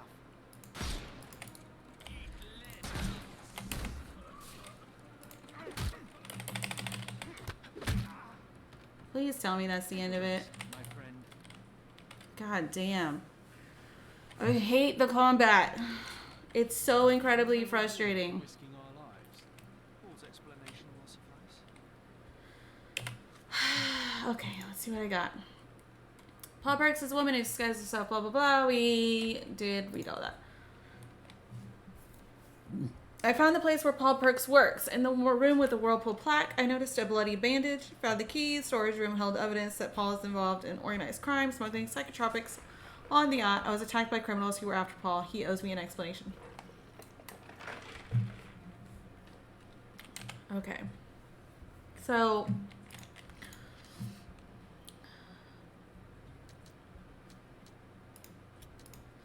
okay. Yep, and then we go back to the clues. Okay. We haven't found everything here. It's from where I killed that guy. I don't even fucking feel bad. I fucking hate the combat in this game. I hate it so much, in case you haven't noticed. In case all of the expletives over the past however long. Where did Paul go? No, that's John. Hey, what's up? Your fellow mariners have a strange way of showing hospitality. They were not my friends. Are you sure? I would rather risk my neck for someone who's at least honest and thankful. Perhaps then don't enter someone's life and be so judgmental, pretending you're better than they are. And give me your perspective and allow me to see through your eyes. Okay. What were you doing this morning, Miss Perks? Don't call me that. I'm a champion. I was sailing. The other club members told me that you missed the race this morning. Do champions not need to practice? You've talked with them already. No, I wasn't racing. I visited the doctor after that attack on me, and then I had to honor the deal with the bandits you just took care of.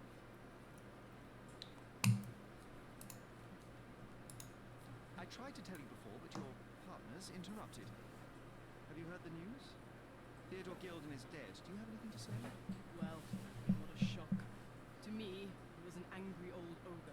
Good riddance. Was it Goliath that killed him? Did it crush him? Break his bones? Come on, tell me. I want all the details. You have an unusual way of showing grief. Imogen wouldn't appreciate that. But yes, the animal could have been involved. It's poetic. Could have. Isn't it? It takes a beast to kill a monster. Wish I could have been that elephant. Monster. Wow. This business of yours, you should be more careful. Ruining your life at such a young age is ridiculous. I am careful. Except for you. No one has noticed where I store the smuggled goods. If the police arrive, there's no link to me. It's common storage, not exclusively mine. Okay. I don't know what this means. Let's see. You smuggle illicit psychotropes on your yacht. Not a delivery for the hospital, I'm sure. Of course not. I've had to cut corners to earn some money. How might a person afford to pay for a yacht in an honest way? I don't know, although I'm smart. The buyers are my customers. Adults who are willing to pay for their pleasure, or weapons for use, whatever they want me to deliver. Nothing criminal. Well, it's your lucky day. I'm not here because of smuggling. Have you tasted this tea yourself? I wouldn't have been a champion if I had used it. It's just a side business that keeps my career afloat. It's quite expensive to compete in yachting. Sometimes I cut corners. Such as fixing Whirlpool yourself? Exactly. And sometimes I just have to pay. That's how I earn money. I don't sell slaves or take the last mangir from a poor family. Okay. Look what I found. Box full of darts. Hey, that's mine. I confiscated it. These darts appear to be filled with something. Poison? How powerful is it? It's strychnine, enough to instantly kill a small rodent. I haven't tried it on a human yet. I hope you know what you're doing. Could it immobilize a larger animal, say, an elephant? I've never tried, but I have wondered. Okay. It seems as though Theodore Gilded hung a sword of Damocles over your life and career. Were these only words or something more serious? Check my forearm. Pulled muscles and bruises. Small cuts. Nothing that you could call serious. I doubt that a man in his late 50s could wrestle you. It wasn't him. He behaved like a rat and hired crooks. His boys tried to lock my hands behind my back, but I was faster. I escaped. Was he so protective of his daughter, or was it your feminine secret that provoked him? My guess is that he was protecting his property. As he saw it, he owned Imogen, and he treated her like a piece of furniture. He didn't want his daughter to be loved by anyone. What's more painful is that Theodore didn't allow me to love his daughter. Typical. I'm not sure that your relationship with Imogen could be described as typical. It can be. Afraid of a woman in trousers. Now that's typical of me. Get him. A charming picture. I've heard that champions do often pose with their trophies. Cheeky. It is a lovely trophy, though. I'm sure you will agree. What is it that you like most about her? Her naivety? Her father's money? A somewhat difficult choice. Especially now that her father is out of the equation. Wow. Nope. Nope. Imogen doesn't strike me as an industrious young lady, so I find it strange that she was busy packing up all her belongings when Mr. Gilded died. That's some favorable wind in your sails, isn't it? Is it so suspicious that a couple might embark on a trip? I wanted to thank her, so we planned to go traveling. A Theodore-free place, without elephants. That seems fair. Timing of it If your whole house is smells like suspicious, elephant, however. it kind of sucks. Your lady friend becomes an orphan and heir, and there's a planned trip directly afterwards. An improvised romantic dinner will never please a spoilt girl. A planned voyage might. It's not the spur of the moment. Okay.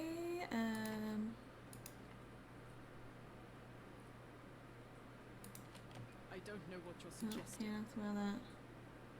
Does this knife seem familiar? I didn't find it in your competitor's back, to be clear. This knife is as blunt as your humor. It's a bosun's knife, but it's not mine. I wouldn't be so careless as to mislay my tools. Okay. What can you tell me about the elephant? He's smarter than some people, including his owner. Although I feel he could be dangerous, no matter how much he's fed. Why is that? Have you ever seen Goliath attack him? Nice. Not exactly. But I saw it, abusing some poor tree during one of its walks with Theodore. The expression on that old ninny's face was priceless. But it wasn't funny to look at. Believe me. It was frightening.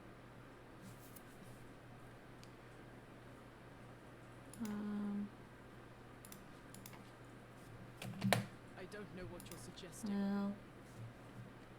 I don't know what you're No. suggesting. Anything about this? Swift, are you familiar with this name? The gentleman had business with Mr. Gilded. Likely just another strange and wrinkled fellow like old Strange and Gilded. wrinkled. Perhaps this swift person has a rhino, and they wanted to see which pet was stronger. In other words, I don't know who he is. But he's crazy like Theodore. I doubt the court owner has ever posted a battle arena for that size of mammal. You have an interesting imagination. Okay. Key evidence collected. But not all evidence here, it seems. Okay, all the things that are updated. This I still need.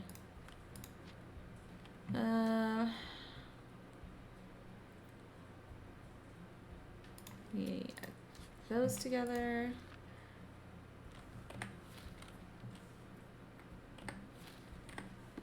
Okay. Bloody bandages. Is there something else that I can get in here? This is done. Because I think, yeah, I still have something in here. Just be quick. Yeah, nothing new for you. We got all this. Too ordinary a run for a champion. There's no incentive to put in any effort.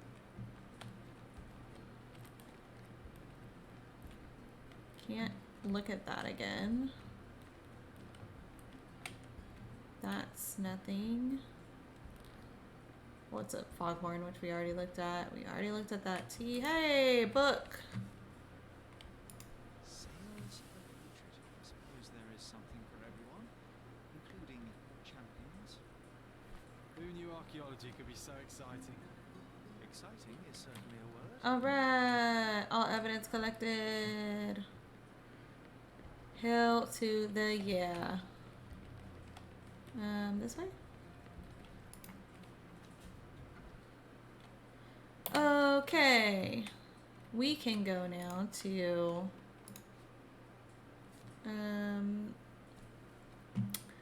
we can go now to find out, or we can go to Bazaar Street Road and Arnott Street in Old City, Cordona. Oh, let's see. I'm not the most well-behaved. Oh yeah, right. He's complaining about murder again. Wallace de Orem. Oh, I didn't look at false idols. Wallace de Orem brings you along on an explosive trip by the most crucial couple in the history of archaeology. Nabe and Laura follow the path of love, betrayal, and revenge in the first part of the trilogy of bazookaology. Steel-muscled Nabe and flexible Laura attempt to find the lost city of the moon. However, there is a somewhat oversized monocle that has been focused on them since their journey to the center of the earth. Dr. Madbone. Giant underwater spiders, poisonous parrots, and bloodthirsty mummies will test the luck and knowledge of our characters. Will our beloved pair of scientists survive? Find out in this first part of the adventures of Nabe and Laura. Look, I'm just saying, I'm not telling you how to write a book jacket information, but when you ask will they survive and then immediately follow it up with this being the first part of the adventures, tells me that they're gonna survive. So you answered your own question. Not very good there. Sales of Hatred. Wallace de Orem continues his experimental trilogy with an innovative second part concerning the most crucial couple in the history of archaeology, Nabe and Laura. They have achieved success, although their victory comes at a cost. Dr. Madbone's true identity has forced Nabe to question his life and that of everyone around him, even Laura. His greatest enemy is his father. His greatest friend might be a monster. Dun dun dun. In this second installment, readers will learn more about the scientific past of both characters, how they survived for so long in the heart of the desert, and if archaeology can resurrect the dead. For after all, Dr. Madbone was only a pawn in the game of the larger threat, Sir Dread. These sound like terrible books. I'm just gonna throw that out there. They sound terrible. Right. Okay, we need to go to Old City and Bazaar Road and not Orem. That's the wrong Arnott Street. We are going here. And we're going for no. I'm gonna find it.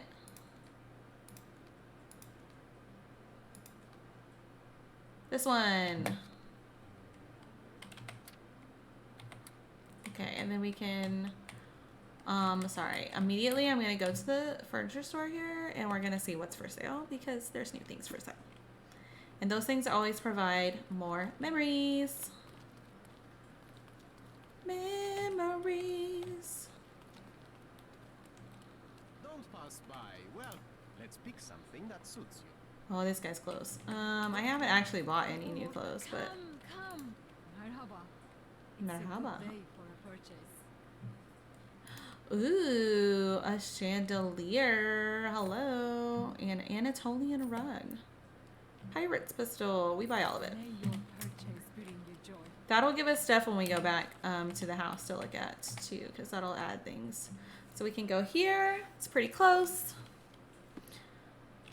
And then we're going this way. This way.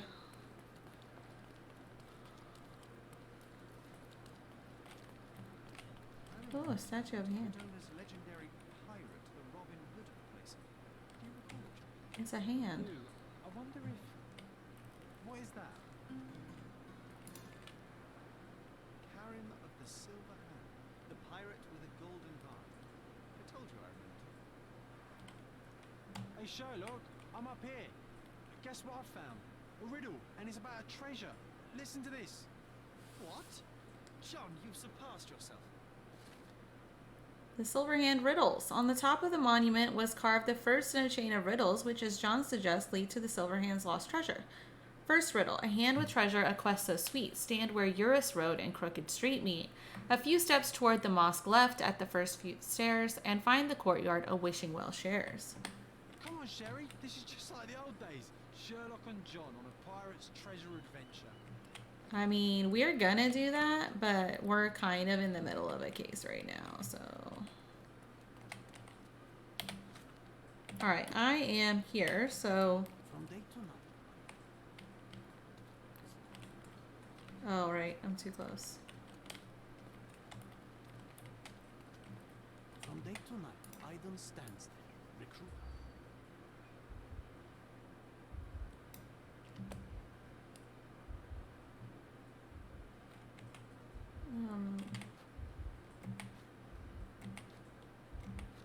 I forgot how to do this. Hold on.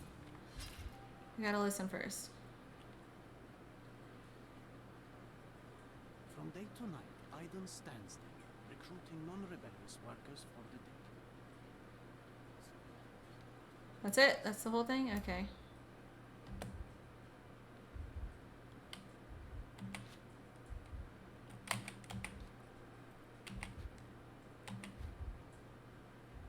Keys? Nope.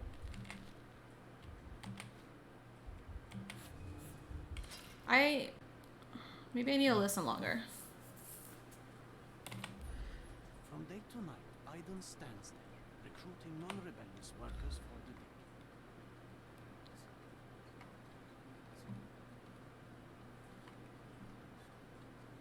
From day to night, Iden He's not telling me anything though. I don't understand.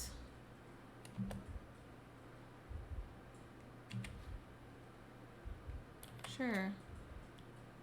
Very tired. Oh, he's not tired. He stands there day to night, but he's not fucking tired.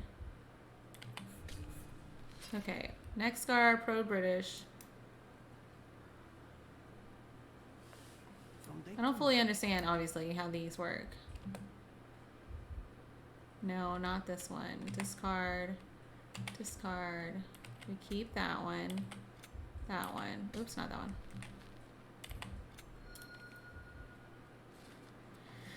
I've overheard that in order to enter the dig site, I need to be employed. A man named Iden recruits new workers in the Old City Marketplace in the west end of the district. He has a scar on his neck and only looks for working types with a pro-British attitude. Oh, we are going to have to change clothes. Okay, that's for the Silver Hand thing, but we're still working on a gilded cage. Wardrobe. I can't change clothes here. Okay. But what about here? Okay. Okay, I'm gonna have to go buy some clothes because I don't look like a working man. So this will be a first time to buy an outfit. So let's go back in here and see that person we saw earlier that we left without buying any clothes from. Don't pass by. Welcome, welcome. Let's pick something that suits you. Okay, so merchant, criminal, worker's apron. I think that's the one we want.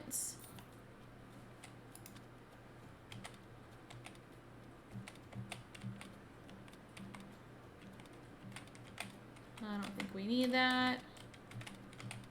don't think we need that. I don't think we need any of that. Okay, so we change into our work. Oh, we're already changed into it. Okay. Oh god, it's awful. Wait. Don't miss out on my unique clothes. Cannot be entered by members of the public. I mean, this is Old City Market, so it's gotta be here somewhere. Nope, not that guy.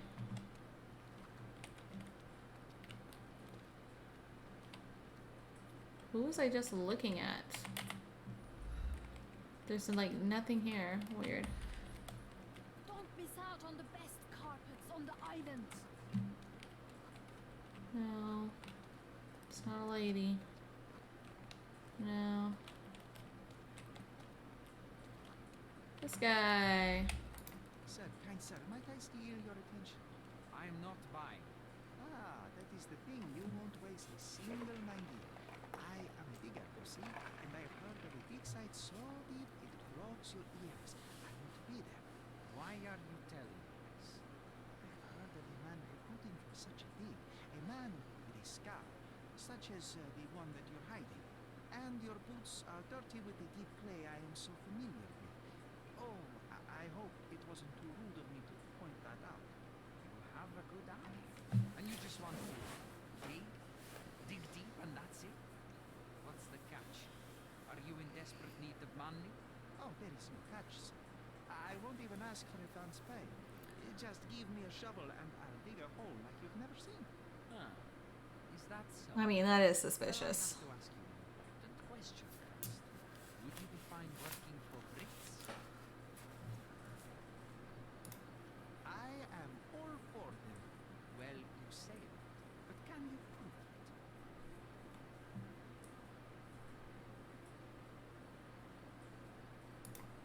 Do you know how I started my day? With a fryer, bacon, sausages, eggs, and I could have eaten everything twice over. You shouldn't eat all that for breakfast. Your stomach won't last. That show that was What a reaction telling him about your the breakfast. limericks. Please don't. You might be a little bit weak in the head, but a natural bone digger with a keen eye is what we need. Keen eye, that's us. Go to this address. Guard will let you in. Check with the professor once you're there. Hell yeah, we are in. We are in. I guess I should go look at that. Yep. Confirmed what I already knew.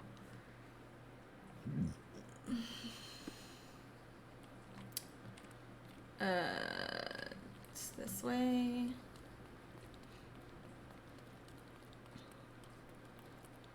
Do do do do do do do do do. This one, right? That's the hand. Stop loitering and get inside. Yes, sir.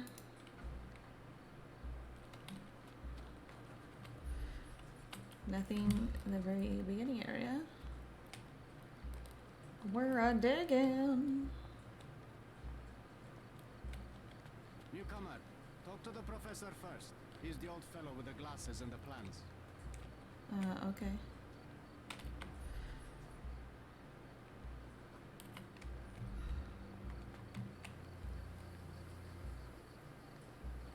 What up? Where's the fire in your eyes? Where's the smile? I'm sick and tired of seeing apathy among the new workers. Wow. Sir, believe me, I do have the spark. I want to start work straight away. It's as important to me as it is to you. Ah, that's the spirit. I'm on the verge of a great discovery. On the verge. I am ready to work. Splendid. Do you know what I am working on?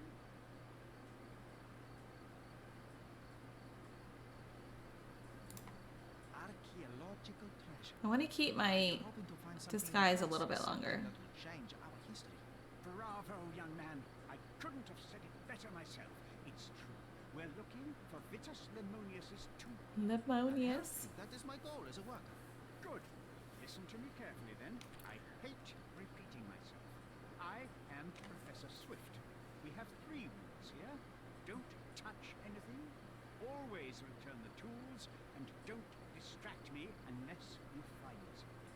sounds simple enough. Are you the only one in charge here, Mr. Swift? Yes, I am the only one and no one else. You hear anything Oh. other than that? It's a lie. People of your kind can have difficulty understanding who's in charge. Of your kind? Wow, this guy. And then get to work. Oh, I will definitely take a closer look to memorize my superior. Let's do it. Glasses. They're broken. I don't know, they don't look very broken.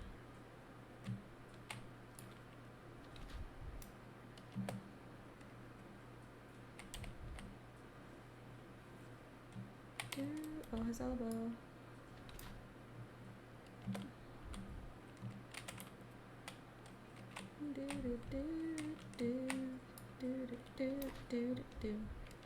Unmarried. Dirt on his knees. Arthur Swift is an archaeologist attempting to find the tomb of Vitus Lemonius on Cordona. He uses all of his resources to locate this ancient site, driven by an obsession to expand the knowledge of humankind.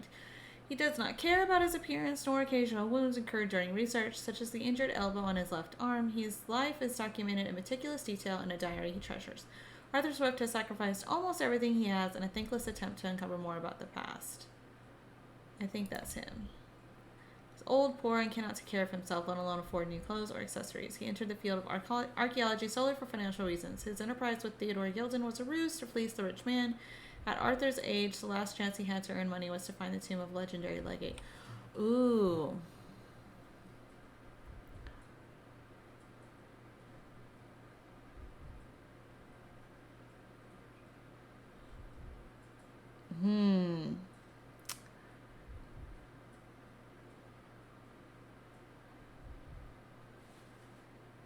I don't know. I was really convinced it was the first one, but now, like, with the other evidence that we have that he had a business and now he's like, no, he's not in charge. He's real suspicious. I don't know. We might be wrong. I bet that tomb is worth a lot of money. Are you not here for that?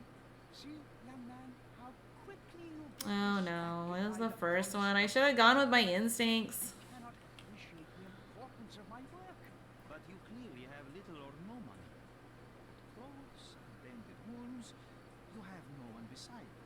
That's the price of discovery. I have to surround myself with fools like you who wish only to feed their stomachs instead of their brains. I was just asking. It is my curiosity. I cannot control it sometimes. Don't let me go, sir.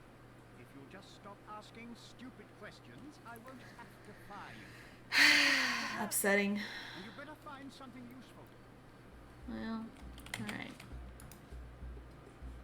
Well, this is wrong. What do we learn here? Fresh bruises on his elbow.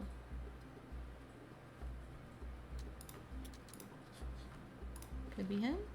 Arthur may have been the one. Oh. Arthur may have been at the scene of the crime.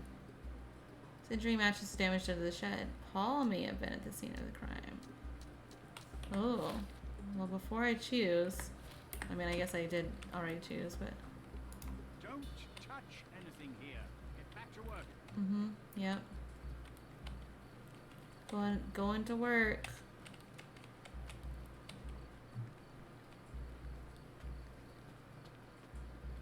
We going down, down, down.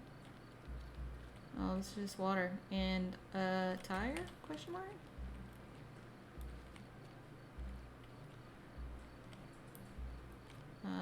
Alright, whatever.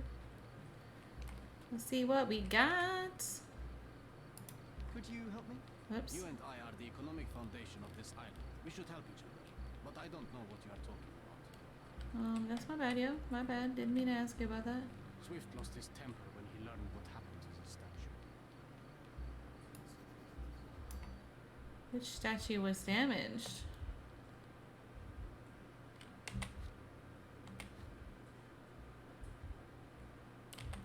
Lion helmet.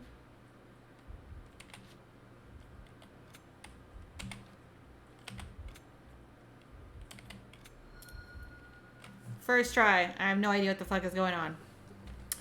Arthur Swift's research. Workers at the dig site found a statue with a lion helmet head. It originally lay on the pedestal closest to the beach, but someone kicked it over the edge. As a result, the statue broke, and the pedestal remains tilted. Oh, and he remains tilted. Am I right?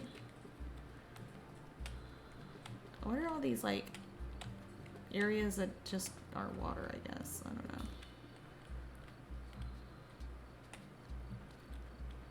Do, do, do, do, do, do.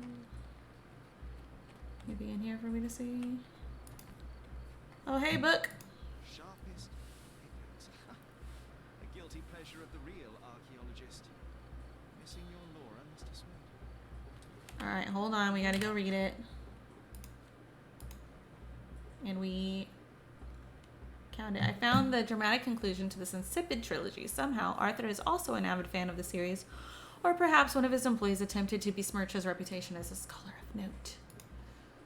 Okay, so Sharpest Pickaxe. Wallace de Orem concludes the phenomenal trilogy of the successful adventures of the most crucial couple in the history of archaeology, Nabe and Laura. Nabe and Laura's actions have caused the earth to split in two. What? The hostile environment is now full of unknown creatures, flying apes, pre-turtles that carried the world, and flying dinosaurs. To prevent the end of the world, Nabe and Laura have had to combine their scientific knowledge and develop an ingenious solution. Sir Dread has yet to be killed, and it is only a matter of time before he returns in wrath with ancient knowledge of changing time. Will our characters survive in the past, present, and future? The chances are doubtful, but if you buy this book, the chances will increase. Lol. Right then, you literary expert. What was so important about these books? Or do you simply need some feedback? It's inspirational. I have a plan. Are you listening? I wish I wasn't, but I am. So, we catch a monkey, a langur, for example, and we extract some blood from it. What? Why? It'll make us forever young, Sherry. Page 127, the second book. Oh, I am so done with this. No, wait. Then how about we make a wax statue? I love this because it's like he still has an immature side. Oh, we got an achievement. Everyone's a critic.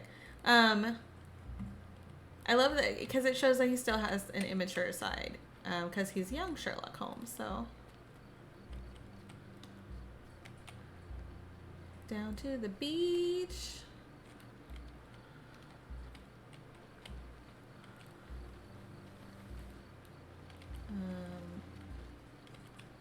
Not something we can see.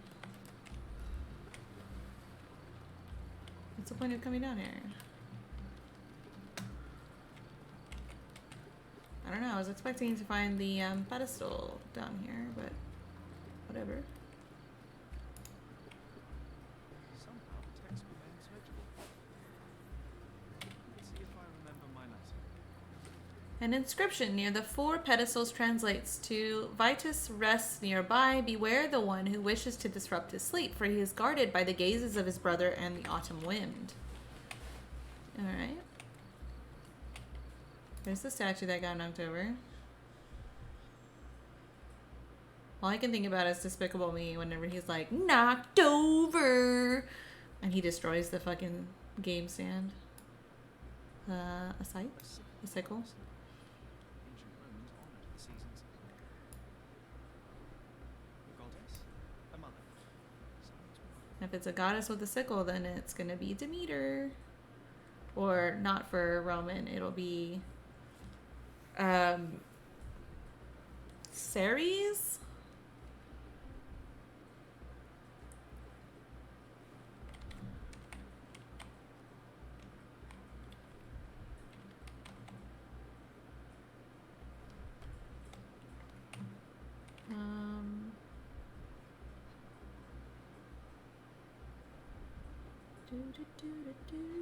Oh, here we go.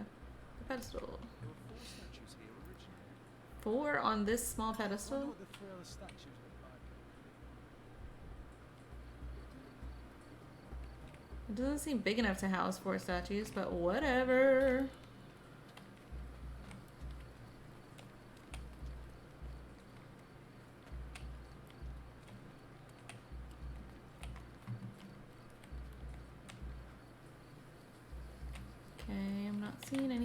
here. Oops. Oh, hello.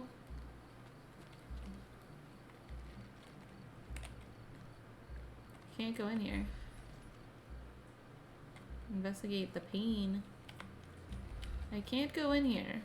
I mean, that's a very well preserved statue, though, of Neptune, because the trident.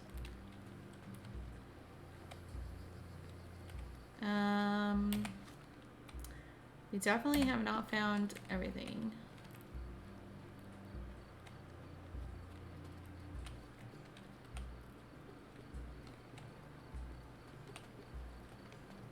What's back up here? You go in here now? Are you able to help me? I like you. What Oh, I got? I guess I can't go in here. No.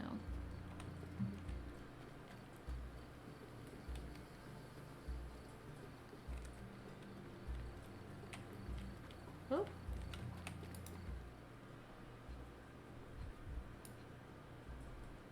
Straw dolls. Eerie, but effective for a scene recreation. Oh, I want it. Titus and Vitus Lemonius were legendary legates of the early Roman Empire, starting their military career to suppress the riots of the Bellovaci and Allobroges. They were the key commanders during the siege of Mutina and the Battle of Actium. With the new Emperor Augustus, the brothers received twin swords, presumably the ones previously belonging to Romulus and Remus.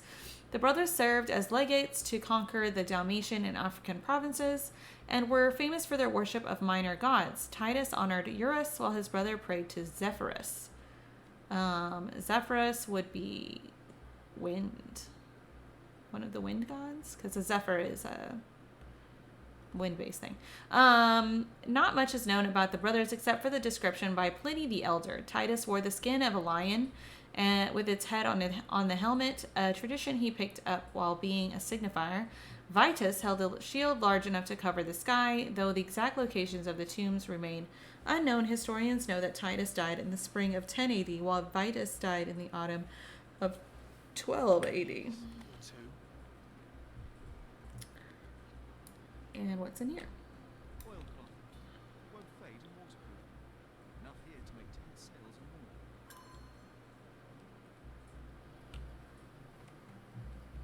or more. Okay, okay.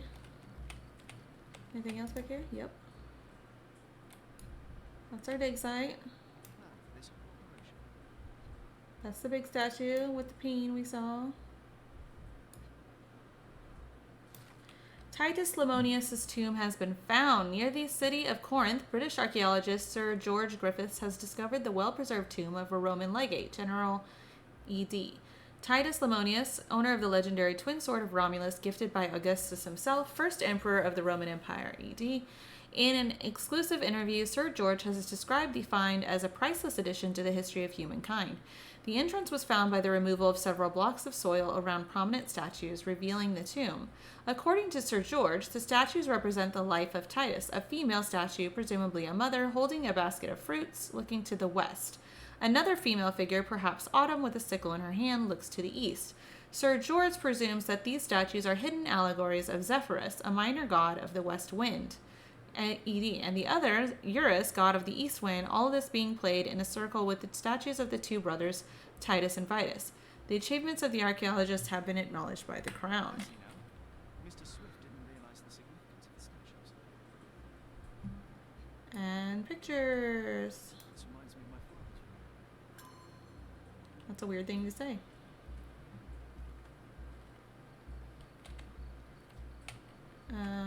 Okay, so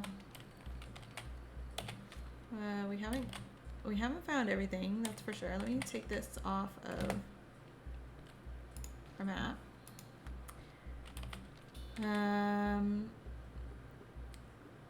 Another masterclass in eavesdropping from the peerless Sherlock Holmes. Clear eyes, all ears, can't lose. Sherry and I make a good sleuthing team. He eavesdrops, I sit around and wait for him to finish. Never fails. A monumental work deserves to be found and preserved. Perhaps one day Sherry will discover its brilliance and be forced to eat crow. Alright? And those are the things we just found. I found 2 articles, one about the brothers' lives and the other about the tomb of Titus, which featured statues. I found a hill with 4 pedestals.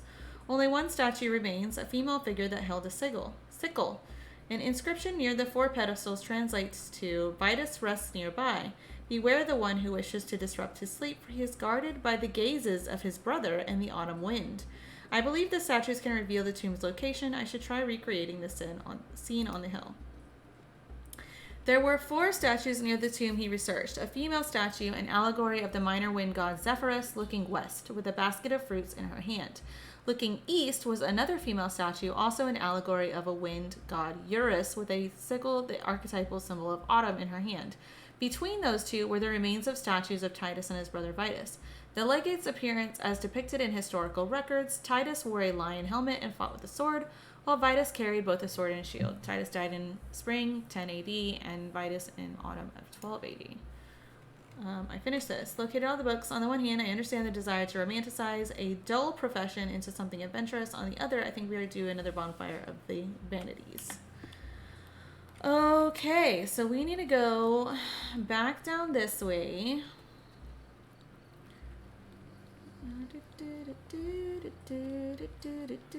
We learned a thing. Oops, we don't need this. We need to do this.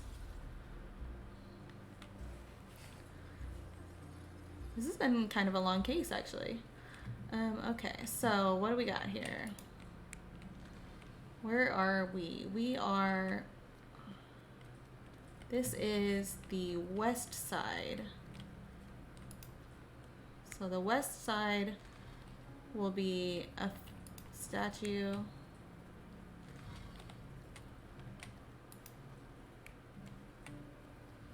Oh, it's going to be one of them. Okay, so... Hold on. Let me change this to be our evidence. Oh, it's not going to show it, huh? Alright, well, fine.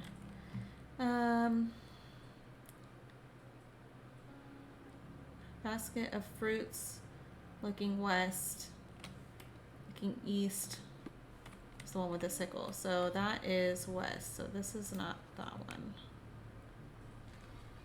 Okay, so west is the fruits. That will make this one the sickle facing east. And then we have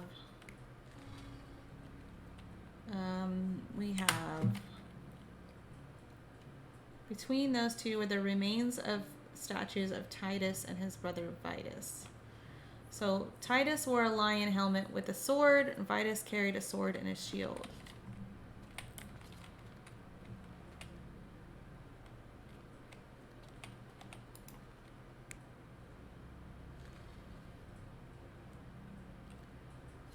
Did they need to be facing opposite directions? Hold on a second. What is this one?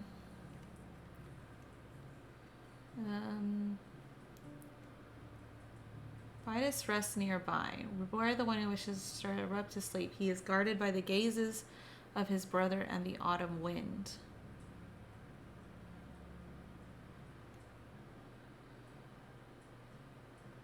Okay, so then he should be facing that way, and he should be facing the other way.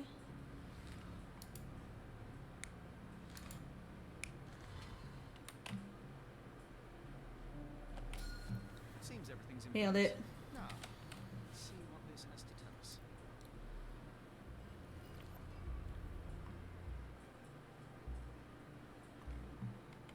Okay, so now, with the scene recreated, I should see if the location of the tomb becomes clear. So we should be going this way. Man, I don't know.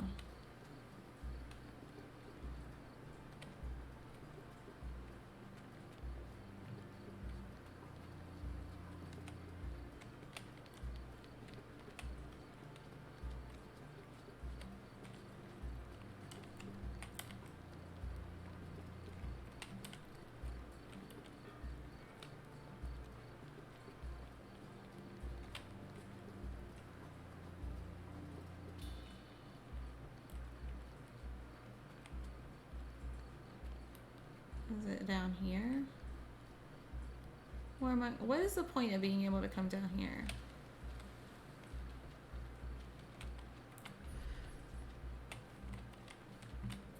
There's gotta be something down here.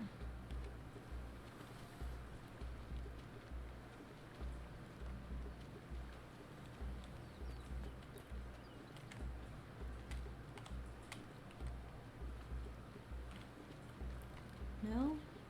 Whoop. Oh, I went too far.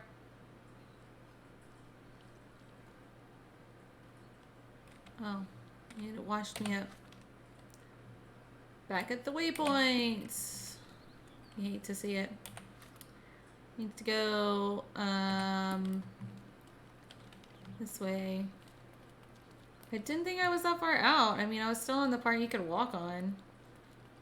Seems a bit stupid.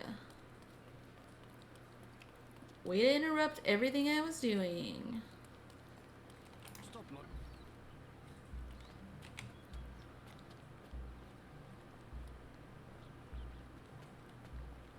Anything I can see on the way there?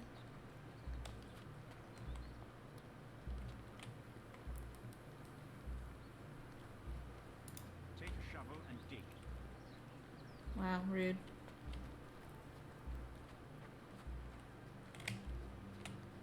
Anything else I can see?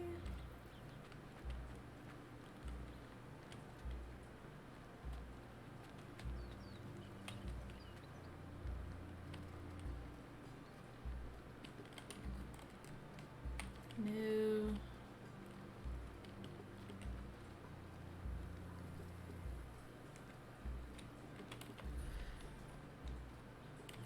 I feel like I should be able to have seen something around there.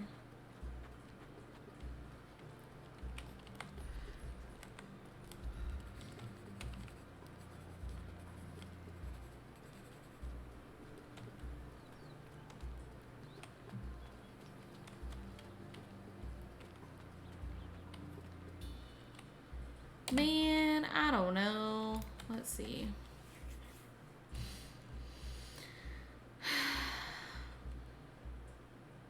Like, why can't I see the scene that got created? It went away like immediately.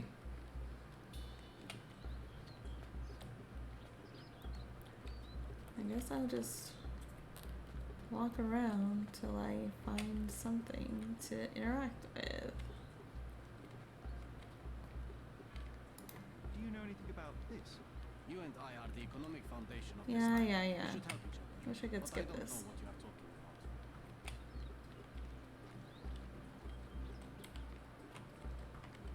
There's all kinds of shovels.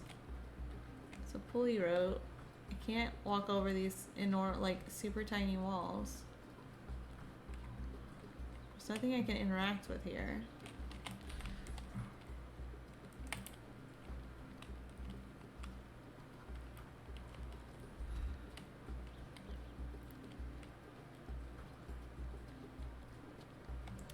I just like wanted to see it again because I don't remember exactly which direction I was facing.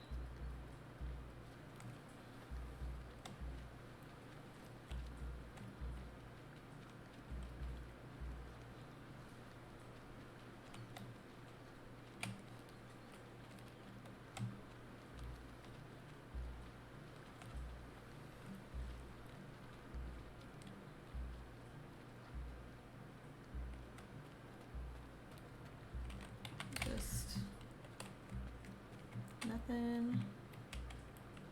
It's John. Should change John's clothes back.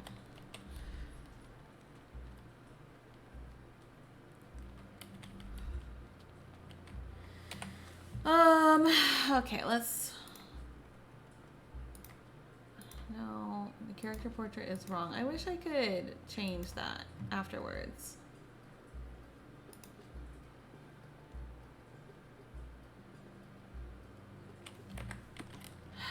What if I come back up here? I went the long way. Can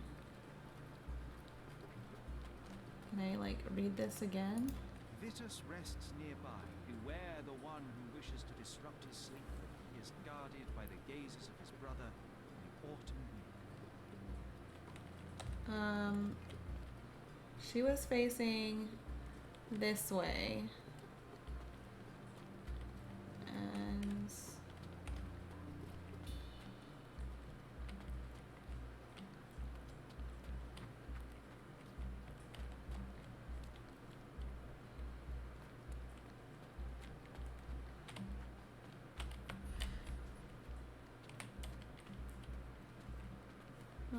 what if I stare? What do I call it? What if I stand where she was at? Oh, hey, I can see them again. Okay, so she was staring this way. And he is staring that way.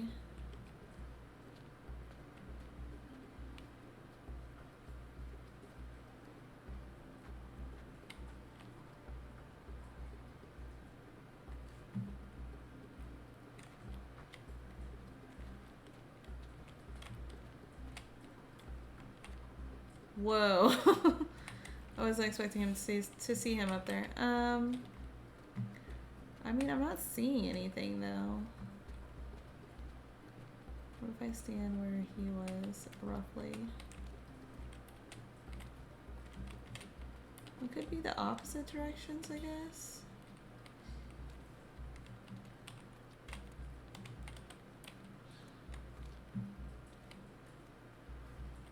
Oh, that's true. You got anything?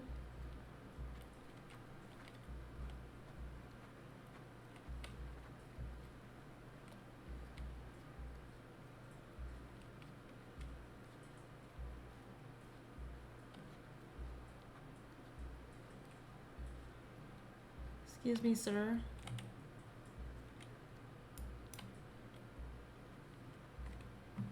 Okay, well...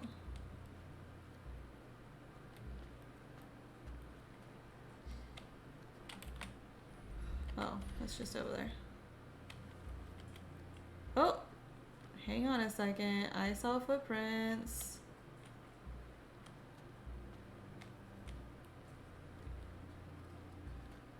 Fucking, I had to do this even though I fucking knew it was over here.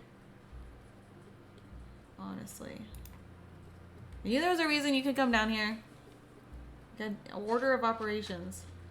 Here is your discovery, Mr. Swift. Hey, look at this. What have you found? Don't let anyone touch anything there. Eureka! I found you, my friend.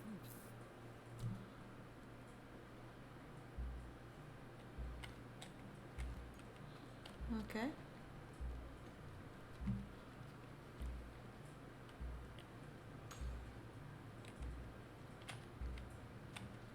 So now, I found it too. Mr. Swift is engrossed in his discovery. I can use this opportunity to investigate. Oh, okay. I can go look at the thing that he didn't want me to look at earlier. Zoom, zoom, zoom, zoom. Run so awkwardly, sir. We got a book. Tusks and Trunks. The zoological bestseller Tusks and Trunks provides the most rigorous scientific description of the elephant. It is almost encyclopedic in its analysis of the creature's life, both in the wild and captivity. One crucial chapter describes the elephant's mating season, in which they become extremely dangerous. Furthermore, the book features guidance on how to communicate and interact with the big mammal. Methinks this guy accidentally killed him. Or maybe it was on purpose. I don't know. A personal diary owned by Arthur Swift. He describes in considerable detail his personal life and research. More importantly, it tells of a dispute between the archaeologist Theodore Gilded over the dig site. Oh, and Theodore Gilded. Day 1224. Theodore always uses his wealth to shut down complaints. I'd rather he bought a brain with more gyrification so that he were smart enough to see the bigger picture. Not everything revolves around your darn elephant. I have only a few months before he will commence construction. He even lacks the imagination to build something beautiful. Ivory baths. The mundanity, I must think, lest our invaluable history be buried by the inconsequential. Those are nothing. This is nothing. Oh, he's got some of those darts. Darts. Handy against rodents of all kinds.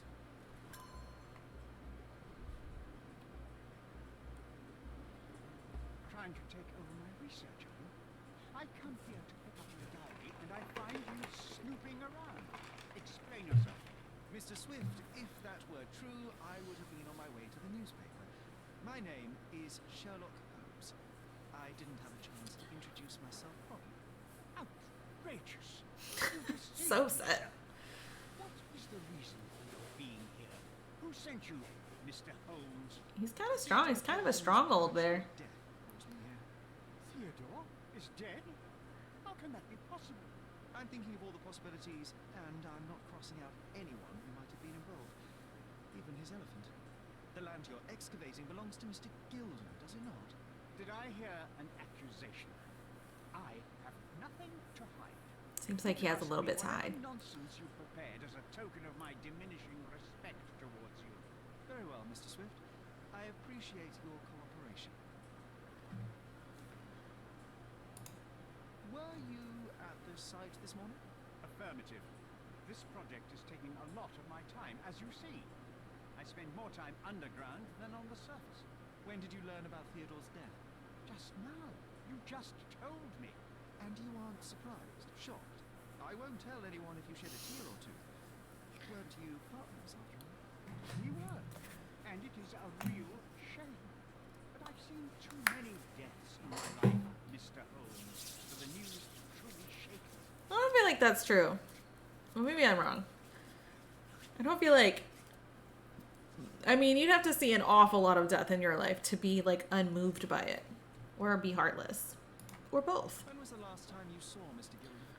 A couple of days ago, we discussed the site. I believe in the tomb and its secrets. Theodore's patience was stretched, however. He was already inventing new projects. It wasn't a long conversation. I suppose that his daughter will inherit everything now, along with all of the eccentricities and problems. I think she has enough eccentricities of her own.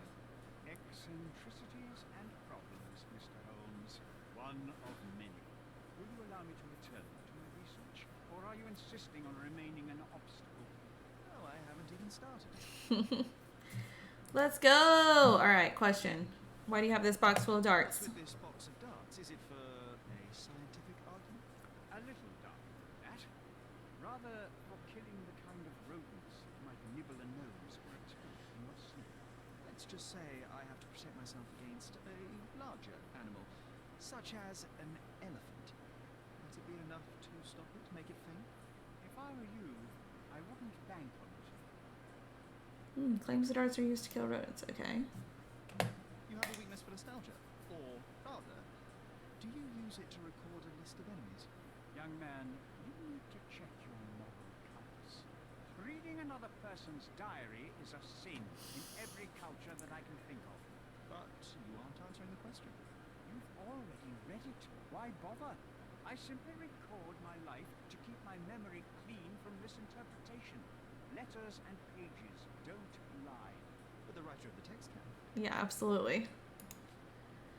I love this quote that I saw by a female linguist that was doing some translating, and she said, a translator always makes choices, which is interesting because a lot of languages don't have direct translation to, like the English language has so many extra words for things than other languages do. So choosing to ascribe like a he said or a she said to things, or she did or he did or whatever, a lot of those things are misinterpreted or could be misinterpreted. We just don't know. I thought it was interesting anyway. Yeah, what's this about? Your insinuations are out of place. Goliath is a frightening animal. All I wished to do was to understand the creature. It is a bit crazy to own an elephant as a pet. Researched, analyzed, and drew conclusions. And what conclusion did you draw? That Theodore Gilded made the animal miserable. He couldn't provide the proper environment for the beast. My interest in the subject ended there. Moving on. Okay. I'm a busy man.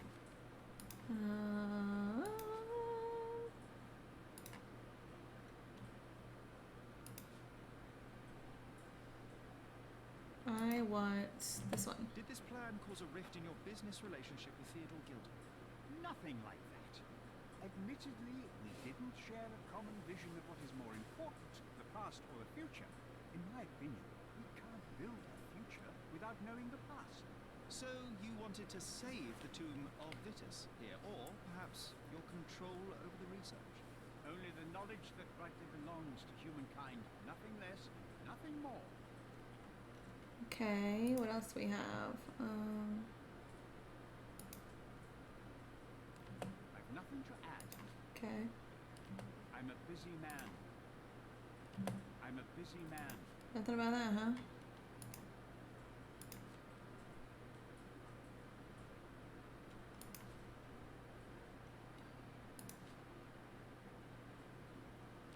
Your partner had a very specific attitude towards the things he treasured.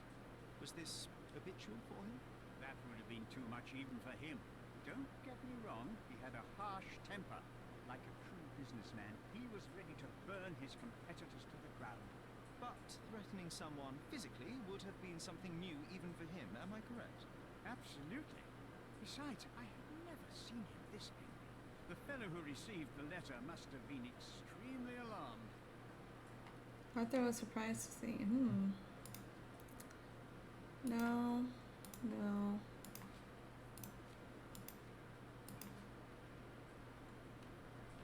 Gilden's elephant is quite an unusual addition to Cordona's fauna. What is your scientific opinion on that? No matter how much Theodore loved it, it still remained a wild animal trapped inside a stone pen. Goliath needs savannas, fields... Yeah, that was not enough space for an animal that size. Goliath did not have a plan to kill his owner to head to the savannas. What do you think? No, animals don't kill in a typical sense. I can only presume that it tried to protect itself from captivity, from Theodore. It was a gilded cage that was predestined to break. That's interesting. Remember one of the rules? It seems that you didn't return a tool. Is this knife yours? Do I look like a fellow who carries a knife? Not really, no. I don't need it.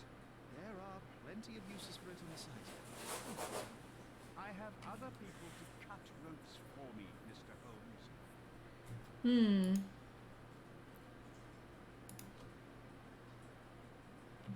Moving No, on. he has nothing to say about that. I've nothing to add. I'm a busy I know man. nothing about. Have you seen this person before? The one beside Imogen Gilded? No, but he's with Imogen, so I suppose that he's a friend of hers. That girl always has her head in the clouds. I could have said Theodore was different, but that wouldn't have been entirely true. Away with the fairies, was he? That's one way of putting it. Either way, Something. I don't know much about Imogen's life or her friends. The type of elite that pretends to be educated. Lol. I'm a busy man. Moving on. Running out of things to ask him about. As far as I can tell, you're a man of the academic world, so this book about Nabe and Laura is just empirical study? What? That nonsense? I use my eyesight and read such crap. So, you know nothing about it? I know nothing. I wish I'd never heard of it in the first place. This caricature of science. I hear traces of envy. You're still relatively young, but you might find your own, Laura. Perhaps I envy Nabe, for I cannot simply know people up distracting me. That's all. Yep. You know? Yep. Wonderful. Super happy. Moving on. Nothing. I'm a Nothing. busy man. What's with this intricate recruitment process pro-British workers charge less? As a head of this organization, I need to secure a productive It's impossible to do so if there are political differences, especially here, where the native population doesn't support our efforts to find the ancient artifacts. Decent pay can also stimulate productivity and shut down any political dispute. Hadn't you thought of that? You're young. You have time to fritter and fight with everyone on it. I don't have such a luxury. Wow. Our workers receive enough pay for what they do. Don't start a discussion you know nothing about. Sounds about right. You start talking at important notes. Confirm that he has partners, but said his work ended due to lack of passion.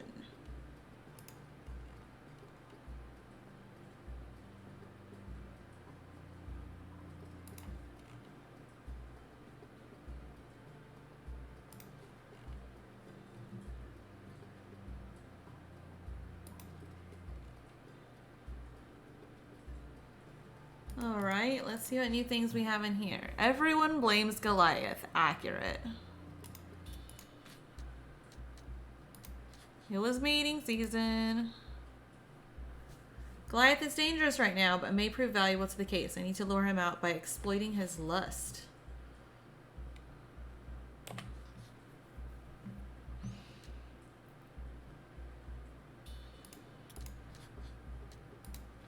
Arthur protected his research. Arthur Swift has dedicated his life to studying the history of humankind. He may not be willing to see that end.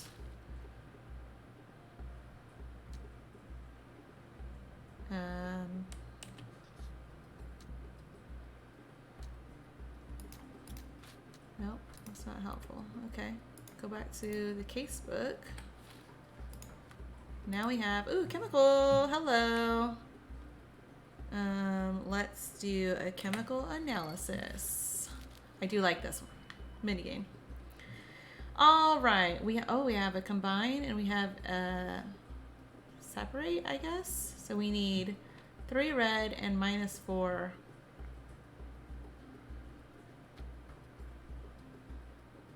Okay. We can change a plus to a minus. So if we take this and we do this,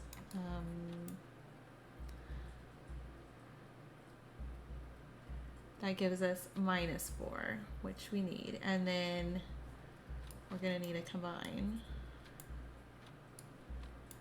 That will give us -4, and we need a 3.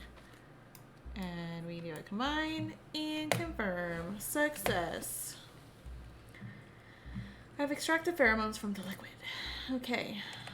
Now we have hunting Goliath. The elephant Goliath was present for Mr. Gilden's death and may hold answers to how it happened. He is presently in heat, which I can take advantage of to lure him out. I have an idea of how to do just that, but we'll need several items. Sturdy gray fabric that can hold gas, an instrument to mimic an elephant's trumpeting call, a strong scent to attract the animal. I've seen fabric for doll making at the dig site. The foghorn from the boat workshop can attract or deter large vessels. It may be of help. The perfume from Theodore's office can help. I've extracted the pheromones. Okay, so we need to get this fabric. We have collected all evidence here. We need to go back to, can we fast travel? No, we need to leave this area first. Man, he runs so goofily. Alright, we need to go to the boat workshop. Which hopefully I don't have to do another goddamn fight, because honestly, I just can't even. I just can't. And then, to wrap up, we'll go, when we're finished with this case, we'll wrap up by going back to our house and see if we have any new like memories or whatever from all this stuff that we bought and added.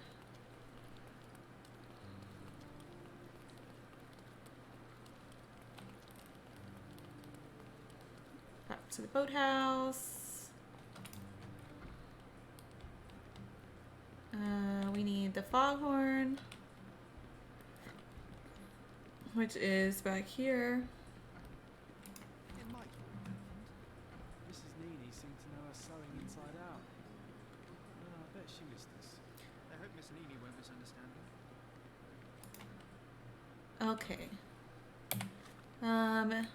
Casebook. We need to find Mrs. Needy, Knights Road and Trinity Way in Scaladio. Knights Road and Trinity Way.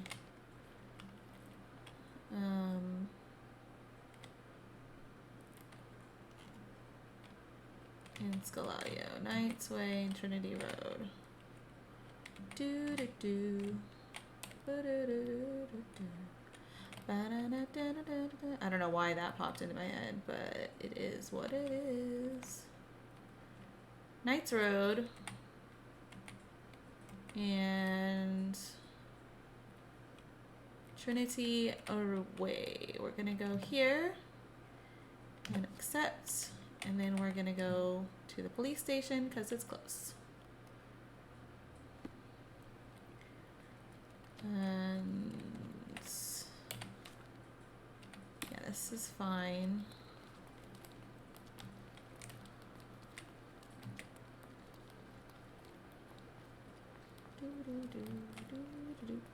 There's just a piano sitting there.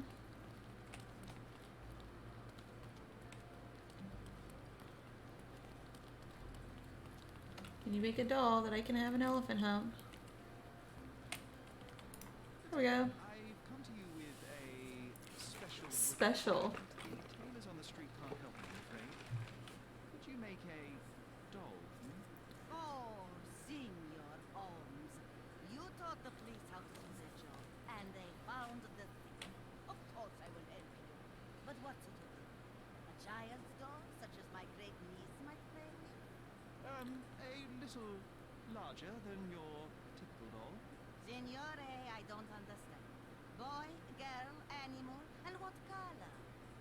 Animal, passionate, perhaps amorous animal. Signore, you talk in riddles. Why don't you just say, make me an elephant doll? Sing it all. Tell me what you need. I need a life-size elephant. There you go. Mrs. Neely outdid herself with this one. Is that a tail? That's a trunk, John, but I must agree with you that it's a masterpiece. Well, let's not waste any time. Let's catch an elephant. Okay, so now should use the coal gas shed to inflate the lure. So we're gonna go, first of all, we need to remove this, and then we're gonna go back to Mr. Man's house. I forgot his name. This case has taken so long, but we've been doing pretty good. Once I realized once I looked up that I was missing stuff at my house, so I could continue. All right, we use this. A foot. I hope it all doesn't go horribly wrong. We know that the elephant is seeking a female. We can arrange that. A doll with the appropriate scent might do miracles. So well, I suppose that makes me a groomsman. Oh, she is a bit breezy, I must say. Well, Goliath is eager for a single female elephant in his area. It should be just enough for his taste. You need to trust me. Are we ready? I can't stand attention. We're ready. Let's call the elephant.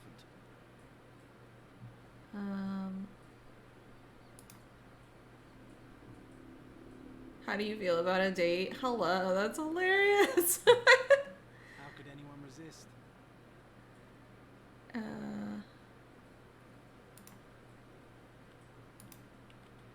If you were a chicken, you'd be impeccable. Lol. I knew a lady once who said just that. Please show me a night I will never forget. Too bad I'm not an elephant. What's the salacious? If I told you that you had a nice trunk, would you hold it against me? Take your time, Sherry. Here I am. What were your other two wishes? Oh my god, they're so bad. That deserves a slap. And then a kiss. And here's our love song. Oh, isn't he beautiful? He's still in shadow, but elephants are gorgeous creatures. His eyes are red. That's weird. Or maybe they're brown and it's just the way it looked there. And the inflated elephant is even What bigger is than the him. meaning of this? allow you to leave it. I assure you that it is only a temporary measure. It won't be long until the elephant is gone, I promise you. Oh, poor thing. Look at him. Look. It injured itself while running through the forest. It's a poor baby. Drink dart. Something pinned. A feathered fletcher. This might be promising.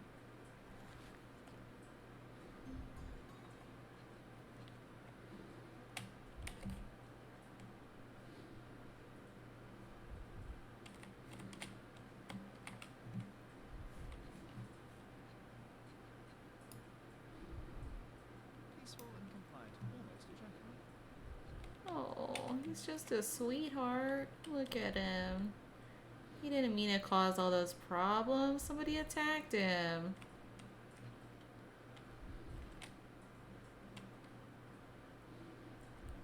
Here is the last thing that I can collect.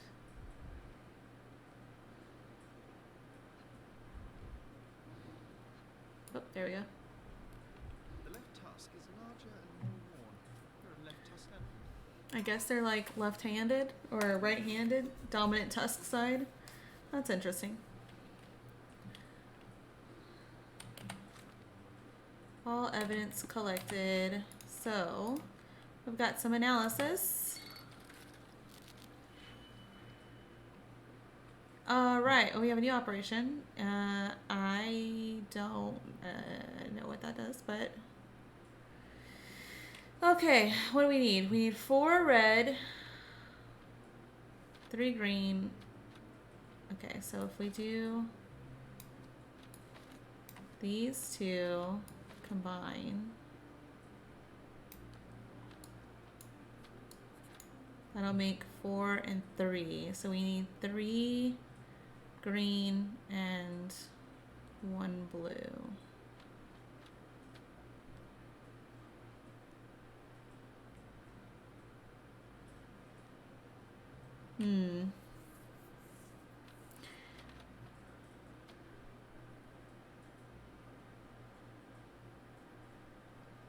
Okay, so then we do 5.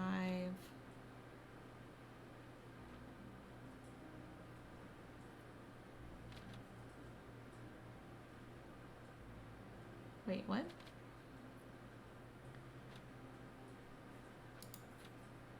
That's not what I wanted. We need 3, so we do 4 and 2.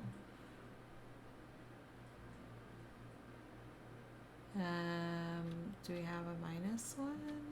No. What does this do? I don't know. I just want to know what this is. It's not helpful. I don't know what that means.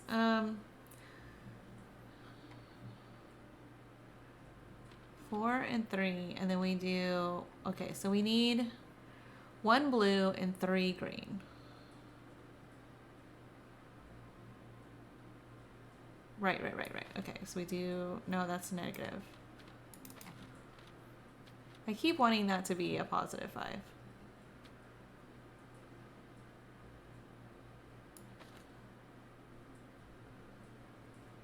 Oh, okay, wait. Let's do this.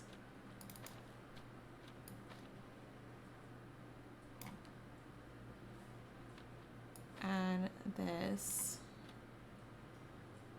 3, 4. Okay, hold on. -1.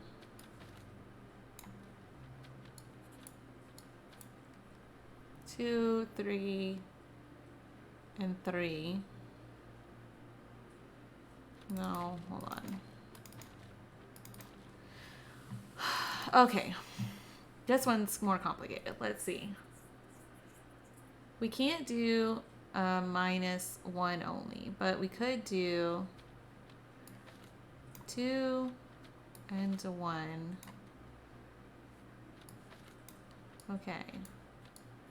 So now we have 1 and 3.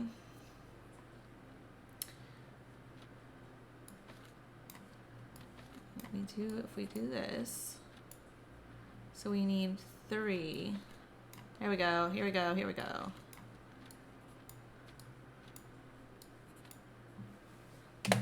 Okay. That was complicated. There were traces of strychnine inside of it. This amount could kill a human, but was not enough to topple such a large animal. Instead, it most likely aggravated the elephant, causing a fit of rage and burst of strength.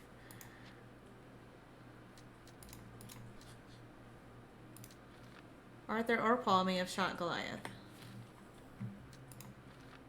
An unknown third party deliberately shot and poisoned a poison dart at Goliath to provoke it into attacking Theodore Gilded, or they thought to protect Theodore Gilded by shooting the poison dart.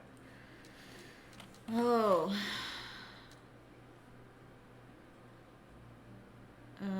Okay, so which one of them told me it was strychnine?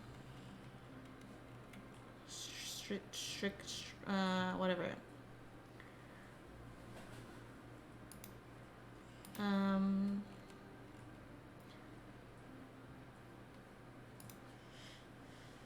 One of them told me,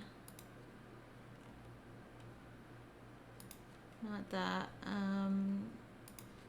Arthur's box of darts used to kill rodents.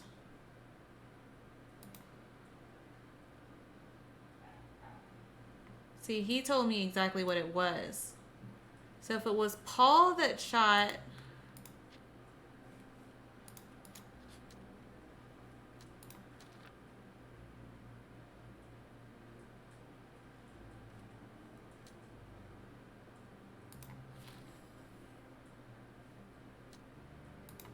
it was Paul that was at the crime scene.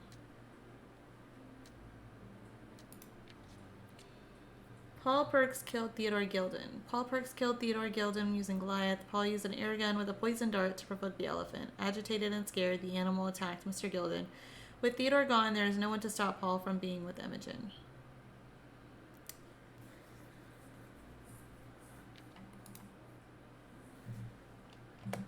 Alright, let's commit.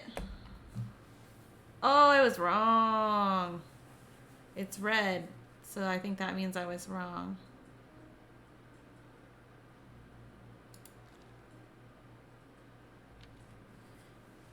Then that means Arthur may have been at the crime scene. Arthur Swift used the elephant Goliath to kill his former partner Theodore Gilded. Arthur was ready to sacrifice others for his own well-being. Such cruelty towards humans and animals should be punished. Arthur Swift is a victim of Theodore Gilded's greed. He tried to protect humanity's history. No, I'm sorry. That's not acceptable. Is it intentional? I just don't know if I'm doing... Okay, so if it wasn't intentional... and we say that they tried to protect Theodore... I think we need to save him.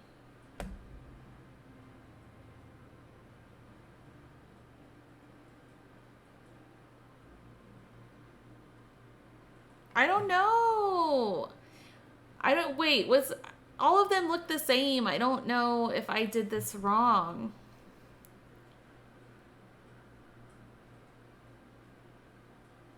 I mean, he should be, it's not his fault either way.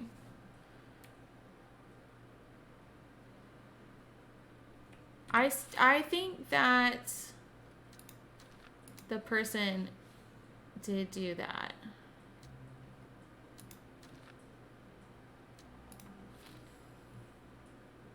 I also think it was Paul.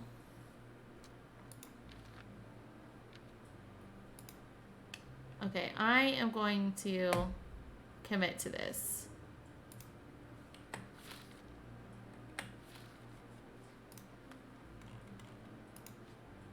Okay. This is a conversation point. New mind. Oh, hold on. Did I not have to? What was my new mind palace clue? No.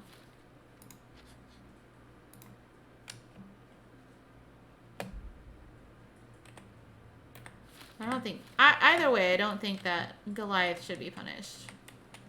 Super not his fault. So do I need to go accuse Paul? J'accuse.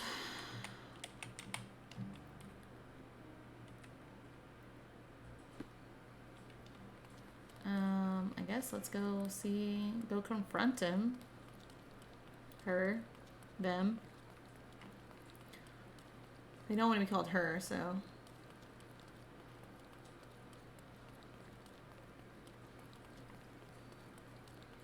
They seems like the logical choice of pronoun there.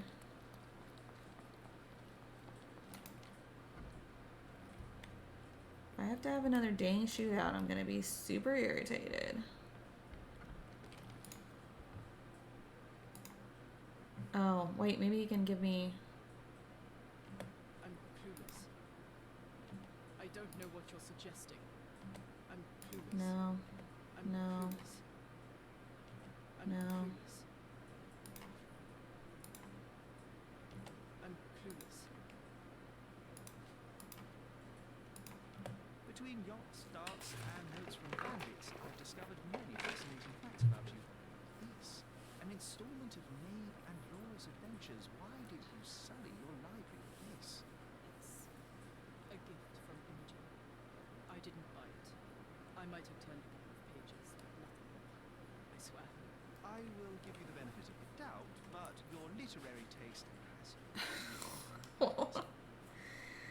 Accuse! Did it feel good killing Theodore Gilded after the humiliation of the dogs? What? I thought you were blaming Goliath for that. No, I think you killed Theodore Gilded. Goliath is, unfortunately, a victim of circumstance. I'm far better than to kill Gilded. Believe me.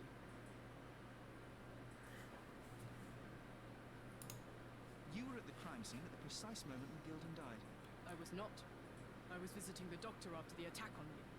Ah, of course, where no one saw you. That's an inconvenience. But in any case, the person who was there met the rage of the elephant. One was struck by the gate with such impact that they were thrown into the shed. The knife fell out. The bruises on your elbow match the contour of the hole in the shed. But I told you where my bruises came from. And I heard you, but you didn't catch my words. A bosun's knife was found there, a very specific tool commonly used in your field. That's only your assumption. I was never there. I mean, I was, but not when this happened. You see, I managed to capture the elephant.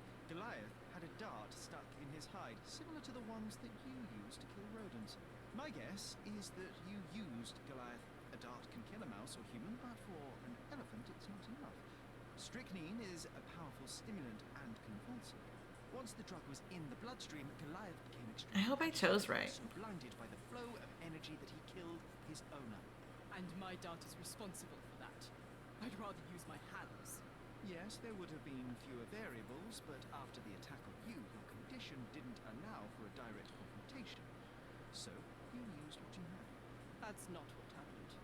Anyone might have the same set of darts as I do. They're not expensive.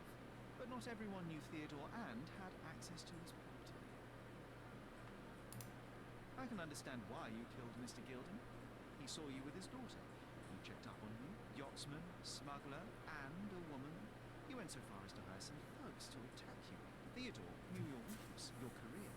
He forced you into a corner. You're a survivor. You were prepared for the worst, but Theodore surpassed even your worst-case scenario. So I think that there was... I've earned everything myself. Every victory. The responses tell me that I chose incorrectly. I achieved all of it without murder.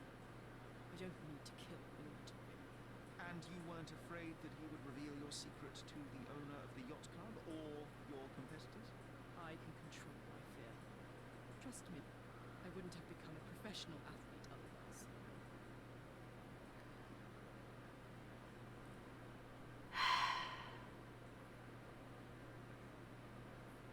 I wish I could change it now.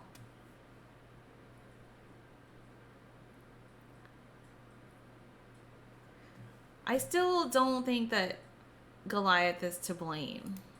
I revealed many truths and lies concerning Gilded. One But now I think it was the archaeologist. I forgot his name. according to his own desires and impulses. Swift. Such people are dangerous. They are unpredictable and value their own comfort more than anything and anyone. Same as you, Paul. Are you out of your mind? You're a gambler, smuggler, and actor. You indulge your self-importance. Such egocentricity and impulsivity is frightening. I won't allow you to play with someone else's life. You are under arrest. Wait. At least tell Imogen. Tell her where I am. I think she deserves a space without you. I heard you can gamble on racing in prison, only it's rat racing. No yachts. Goodbye, Paul. Why did you pick my Paul? Out of all the people on this island. Just when I needed someone I could rely on. Believe me, I saved you. I found the true murderer. Will you really choose to live with the person who took your father's life? You took away the pillar I was relying on. Paul was my only hope. You've destroyed it. It was Paul Well, who destroyed it, not me. I don't feel good about that. I mean, I feel good about getting Goliath safe because it's none of it is his fault. Goliath, you did nothing about it. I had to deal with it. Fortunately, there was a real man wanting to help me. He agreed to buy Goliath and relocate him to his property. I suppose I must congratulate you. I'd rather you leave. But first, here are my father's belongings. Some of them have information about your mother. Take them and leave me be. I appreciate it, Miss Gilded. I assure you, I only wanted to find the true perpetrator. That's going to have consequences, but I think I was wrong, which is upsetting. I truly hope you meet more honest people. Oof. Okay. All I managed to get from our neighbor were a few objects Theodore had stored that are supposedly connected to my family. Miss Gilded left them on a bench near the entrance to her manor. A gilded cage. I've made my decision. I don't know if that was the correct decision. Letter from Violet to Theodore Gilded. My dear Theodore, you know I value our friendship more than most other bonds. We share the same restless soul, and your acceptance and support in trying times has been a blessing. I'm endlessly grateful for the turn of fate that saw Seeger and I join the same expedition as you. It changed my life for the better. Nevertheless, I am not blind, nor a hypocrite. I know that your feelings toward me have deepened. Forgive me, Theodore, but I do not feel as you do. I must spare you the pain of one-sided love before it is too late. Please see enclosed the necklace you so thoughtfully gifted in remembrance of our adventure together. I cannot, in good conscience, continue to wear it. I know this letter will cause you such hurt, and for that I can but apologize deeply, yet my heart is with Seeger, who is still unaware of your desires. If this sees the end of our friendship, I will understand, but I truly hope we can continue to share the conversations, collaborations, and kindnesses that have brought me such joy all these years. Yours respectfully, Violet. While he harbored a crush. My mother always wore this around her neck until one day it disappeared. I was wondering where it went. She said it was a birthday present from a good friend.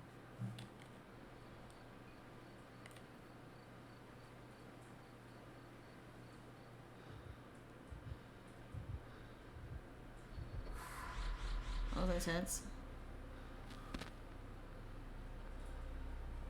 Oh, we're remembering.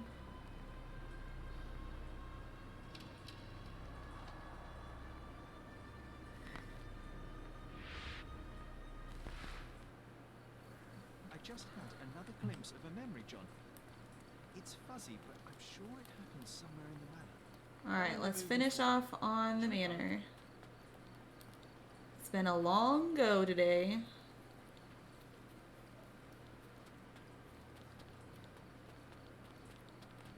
I didn't buy any outdoor furniture. Let's see. You know, I envy you, Sherry. You can talk to other people and they won't ignore you. And I envy you. You can ignore any person you're bored with. You don't miss out on much. Most men are dull, unlike yourself. Well, I'm flattered. Another one. There must be something important behind it. I can feel it.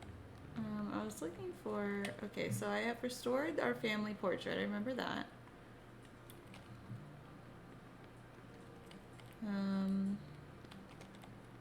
What else did I buy? I don't remember.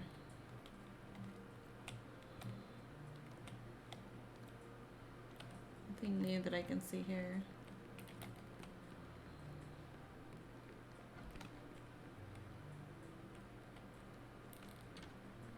Need to repeat this one day, but with bullets.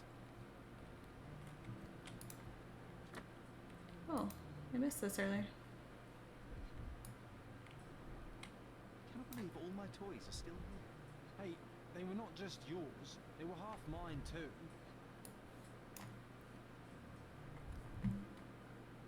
An artifact from Palau carved out of bone and claimed to be 300 years old. My mother proved it was a fake. My very favorite plaything. It was the perfect pirate treasure. Alright.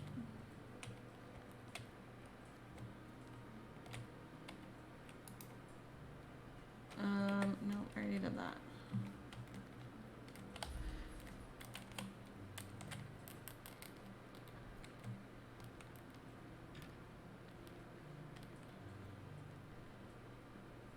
So I think this was my mom's room. Another one. There must be something important behind it. Oh, hold on. I probably need to select. Okay. A monumental work deserves to be found and preserved. Okay, I think we found who killed Mr. Gilded. Paul Perks has stirred up too much trouble on this island. I support Sherry's choice. Okay, well, maybe I wasn't wrong. Okay, we need to pin this so that we can remember it. I had a surprise for my mother.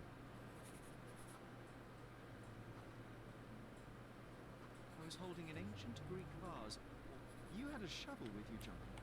I remember now. We dug up the vase from Greek ruins here on Cordona and were eager to show my mother right away. Okay.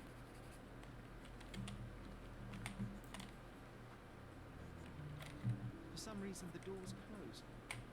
We knocked. But nobody answered. We thought that she was busy.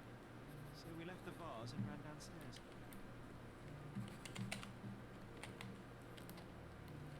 Okay, ran downstairs. I decided to gather some archaeological tools in order to take a closer look at the vase. Then we heard something, didn't we? Yes. Came from upstairs.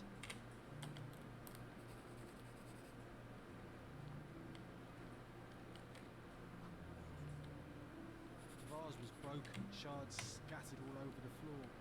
And your mother was standing at the door. Indeed, John. I doubt it was her. Let me concentrate. Mail. Otto Richter was standing there, furious at us. Dr. Richter told us never to disturb my mother when the door is closed. He said she had broken the vase. Liar. Leave him. I bet he smashed it. Ooh, mother's room. Her things are still here. Presumably Mycroft never felt the need to saw through it all. Or couldn't bring himself to. No. Would have put it behind him and moved on. My brother is not one for sentimentality. I mean, theoretically, neither are you, Sherlock. A music box. Hey, we opened another door. Let's see what's in here. Looks like it was damaged by a blunt object. This room always reeked with an acrid medicinal That's a lot of scent. medicine. And here is the reason. Newspaper. The Times. Seeger Holmes' obituary in the Times. London, August 21st, 1865. Mr. Seeger Moreland Holmes, the renowned archaeologist, authenticator, and historian, is dead. A mere 41 years of age, he was seized by a cardiac event during the opera at the Covent Garden Theatre on Saturday. Despite a physician's best efforts, he remained insensible and died at 20 minutes past 6 o'clock last evening. His sudden end came as a severe shock to his large circle of acquaintances. Mr. Holmes is survived by his wife, Violet, and 2 sons, Mycroft, 16, and Sherlock, 6. Funeral services will be held Wednesday at the Highgate Cemetery of St. James by Reverend W.E. Stanley. It's a strange feeling to read about my father's death in the newspaper. I can't recall anything except a deep feeling of loss. You were too young. It happened before we even met. It's so sad. I'm sorry. An old sheet of paper, March 25th, 1869. Examination notes of Dr. Otto Richter. Over the last few months, I have asked Mrs. Holmes to sketch some landscapes. The first few were clear and accurate, but subsequent drawings quickly drifted away from reality. It appears her disease progresses rapidly and perhaps even affects her vision. I may need to consider trepanation. I don't remember what trepanation is. I think it might be like bloodletting.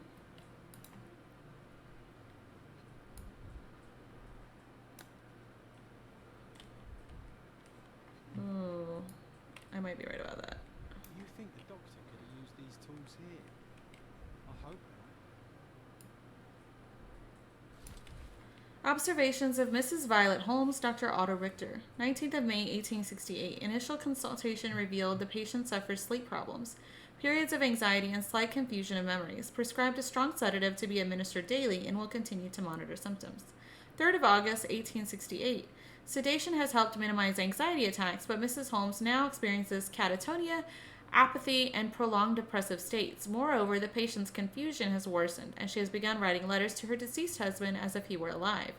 I have prescribed 6 further drugs to balance her mental state and weekly hydrotherapy. Holy crap. 27th of November, 1868. The current drug regimen has delivered middling results, with confusion worsening into near constant delusion. Patient grows aggravated when these beliefs are contradicted, prompting aggressive behavior. I have now witnessed several episodes of violence against her own family and towards herself. Consequently, I ordered that bars be installed on the windows and that Mrs. Holmes be strapped to her bed at night. The dosage of all medications has been raised. I have prescribed the patient additional hypnotherapy sessions as well as some mild hallucinogens. Why? That's not great. No labels. I don't think I've ever had one.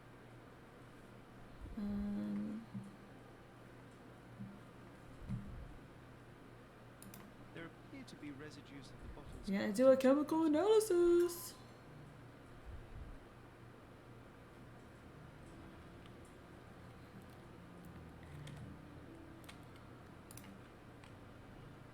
Drawing.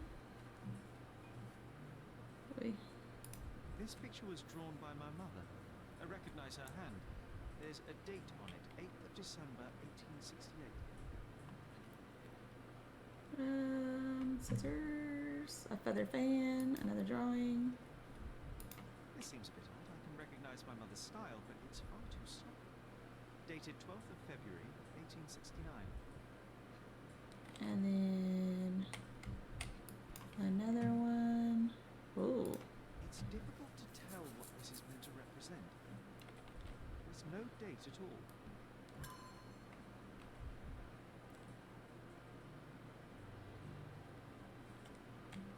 Okay. Straps on the bed. Just doesn't look right. Potassium bromide. Seems this was the most frequently used medication. I don't know what that's for. 1 dram dissolved in a glass of water, administered daily. Not to exceed 1 dose in 24 hours. Not to be given to children. Drawer. Letter. February 1869, from Violet to Seeger. My gentle Seeger, alas, I am still yet to receive any correspondence from you.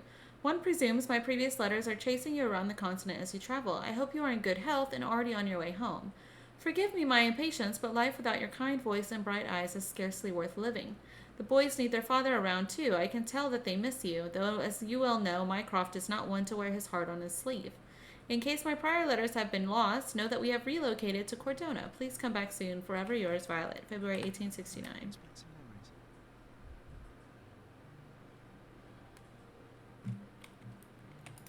Oh, I would love to take a bath right now. What's Not in this there? one. Surface corrosion suggests it was prone to extreme temperature fluctuations. For medical purposes, I suppose. Good My mother plants. loved flowers. They made her smile. I remember we would bring a new bouquet every week to make her every happy. That's why we collected all the What are those violent noises? flowers we find on the island. Are there ghosts in this game? Look what I found. The White King is under attack. Sherry, can you save him and checkmate the opponent in one Oh my move? god, are you gonna make me play chess? You're not obliged to be here, Sherry. Yeah, I know. You can leave any Oh good, I time don't you have to play want. chess. Okay, so let's see. We added a bunch of stuff. Memories in the manor. I managed to access my mother's room. So the notes that we already read. We have chemical analysis to do.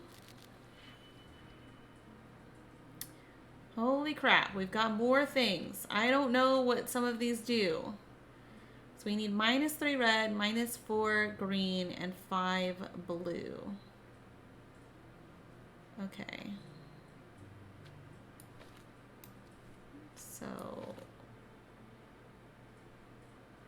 okay, let's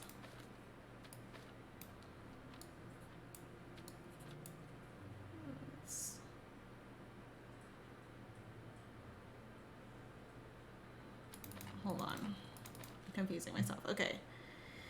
Let's see. We need -3.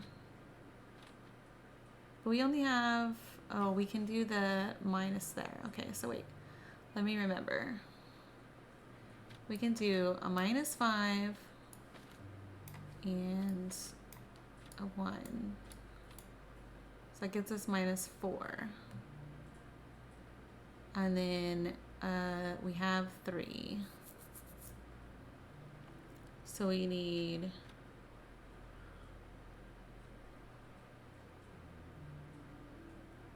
to do, this is very confusing. So what does this one do?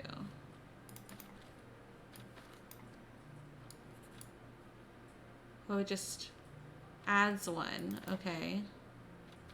And this one does, it minuses 1. And this one flips it. Okay. Okay. Hold on. So that means we can take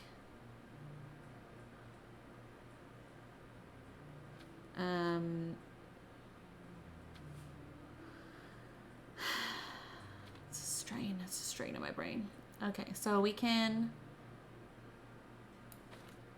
take that and we can add, no, not that one. We can add 1. That gives us our -4. Okay, so that's done. And then we need -3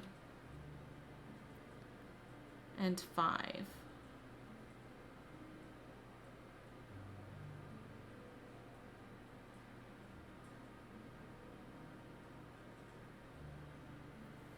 So, okay. How am I gonna make that happen?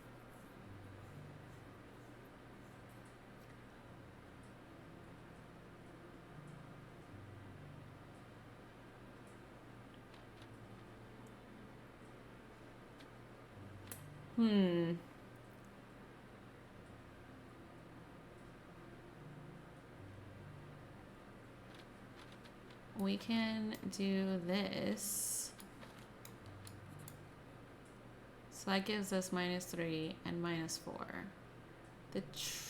Oh, and then we can do that to get 5, and we do some combos.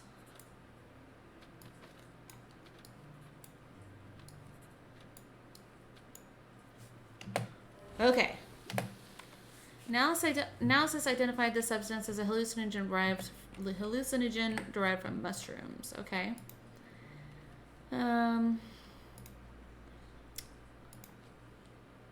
Let's see. That's all stuff.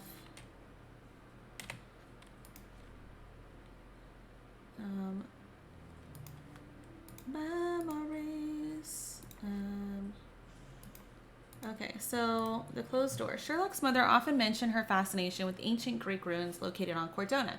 One day we decided to surprise her, so took a shovel to the ruins and uncovered a nearly intact Greek vase. We wanted to show her what we found immediately. For some reason, the door to Mrs. Holmes' room was closed. When we returned, we knocked, but nobody answered, so we left the vase near the door and retreated downstairs. Sherry wanted to get some archaeological tools in order to take a closer look at the artifact. Alas, it was not to be, as the manor echoed with the sound of shattering ceramic. We scurried upstairs to discover the vase broken, shards scattered all over the floor. Otto Richter was standing there with the door open. He was very angry with us. Dr. Richter told us never to disturb Sherlock's mother when the door is closed. He claimed that she broke our vase in an outburst, but we didn't believe him. I bet he was the one who broke it. Okay, so now... broken plates. Broken plate shards were all over the floor. Mycroft had to change his suit as the one he was wearing was completely stained. Mother was troubled that morning. Something we did upset her. Dr. Richter tried to calm her down. We had to put the tray with Mother's morning tea down, but why? It's starting to ring a bell. I think it happened in the morning. Okay, let's try to revisit our memory here. A lot of repressed memories.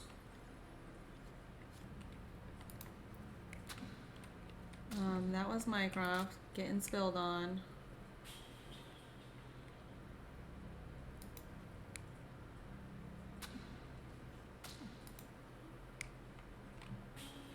I don't know, probably that one.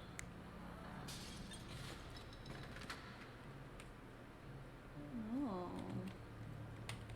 What's our other option here?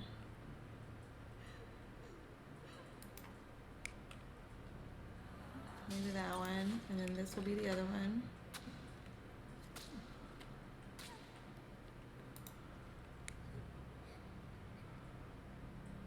Oh, that's so sad.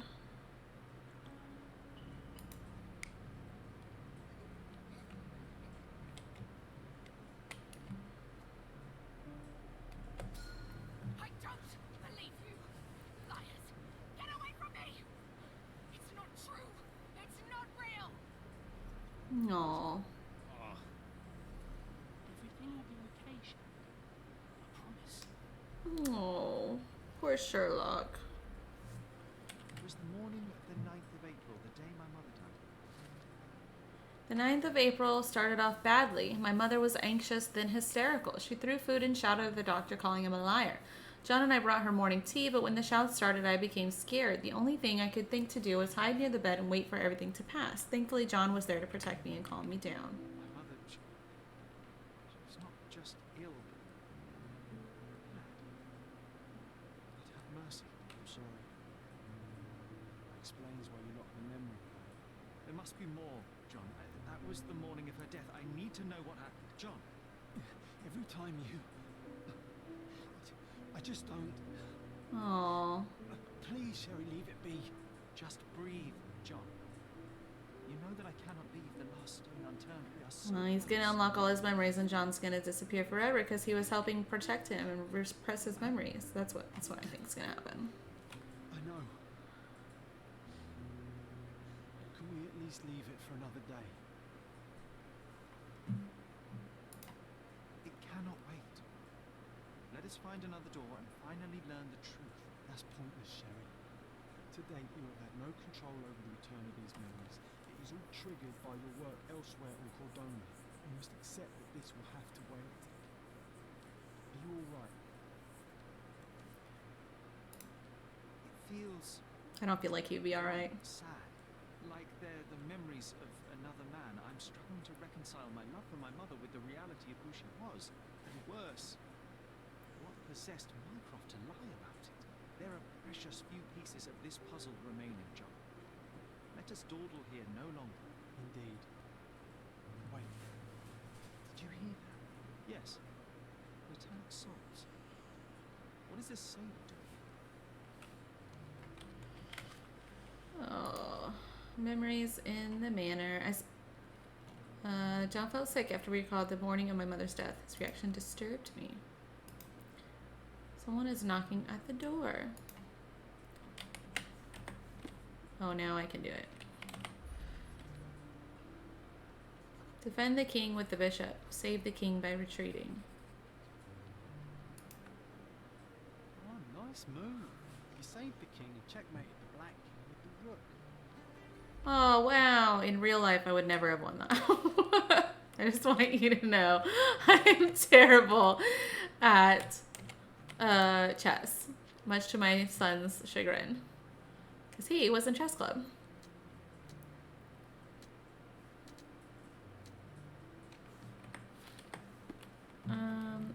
Alright, well, I guess let's go answer the door before we call it. See who's at the door. What up? You just walked in? Are you in my house? Do I have the pleasure of speaking? You could call me your new game. The rules are simple. I have something for you, but you alone must work out. He has bright pink paint on his on his crown of his head. Fast learner, sir. Alright. That's obviously something.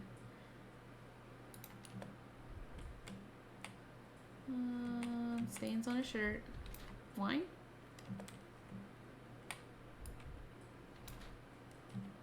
No signs of physical. Left-handed. Sailor came to my house declaring that he was my new game. His hands showed no signs of regular physical activity, no corns nor rough skin, but owing to the fact he had an old, worn-out uniform, I assumed he was still in the service. He had a drop of pink paint in his hair, which led me to believe he is somehow involved in the art sphere. His drop of pink paint in his hair betrayed him as a man who was involved in the art sphere. His hands showed no signs of regular physical activity, which is at odds with his mariner's outfit. Few artists know my name or where I live, so Vogel best fits the role of the game master. Considering the tiny square-shaped object in the fake sailor's pocket, I deduced he was employed at Vogel's art gallery, and the real reason for his visit was to pass me an invitation. I think that's correct. I cannot believe that Mr. Vogel has somehow successfully called my attention to his gallery. You're here with an invitation to visit. My word, you are fast, Mr. Holmes. Could you explain how you came to that conclusion? Of course. Explanations are my favorite part of any conversation. Why? Without any sign of regular physical activity, in contradiction to one who would most usually wear such a uniform. The paint in your hair is pink. I don't know of any military service that paints their ships pink, unless they have launched a new fashionable fleet. Hell yeah. The soul of an artist? I would suggest You seen rather from miles a away? gallery employee disguised as a sailor to mislead me. How many artists on the island know where I live and of my passion for deduction? Werner Vogel is clearly at the top of the list. And you've been attempting to conceal something square-shaped within your pocket. An invitation, I suppose. An invitation to Mr. Vogel's gallery. That was remarkable, Mr. Holmes. Mr. Vogel was right about your genius. I think he may have even underestimated you. I don't know why, but this guy's accent's really giving me Fable vibes. Has been planted. He asked me to tell you to do so, if you win this little game. Farewell. My dear Sherlock Holmes, as you no doubt have already guessed, I would like to invite you to experience my art exhibition, not only for the purpose of the contemplation of beauty, but in more general need of your genius.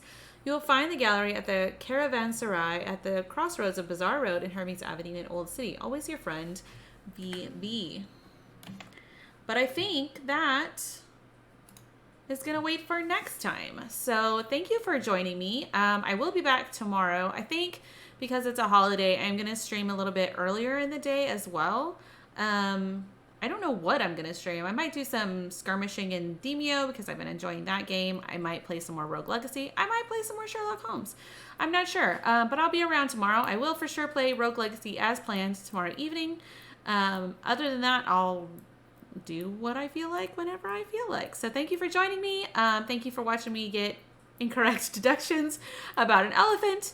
But we did, sort of solve the case. I'm still not entirely certain that that was the correct person, but such as it's Sherlock Holmes games. You don't really know until the end, or until the consequences. Although I didn't see that there were going to be consequences. But once we visit a newsstand, we'll probably know more. So next time we'll check a newsstand and see what we get out of that. So thank you again, and have a good evening.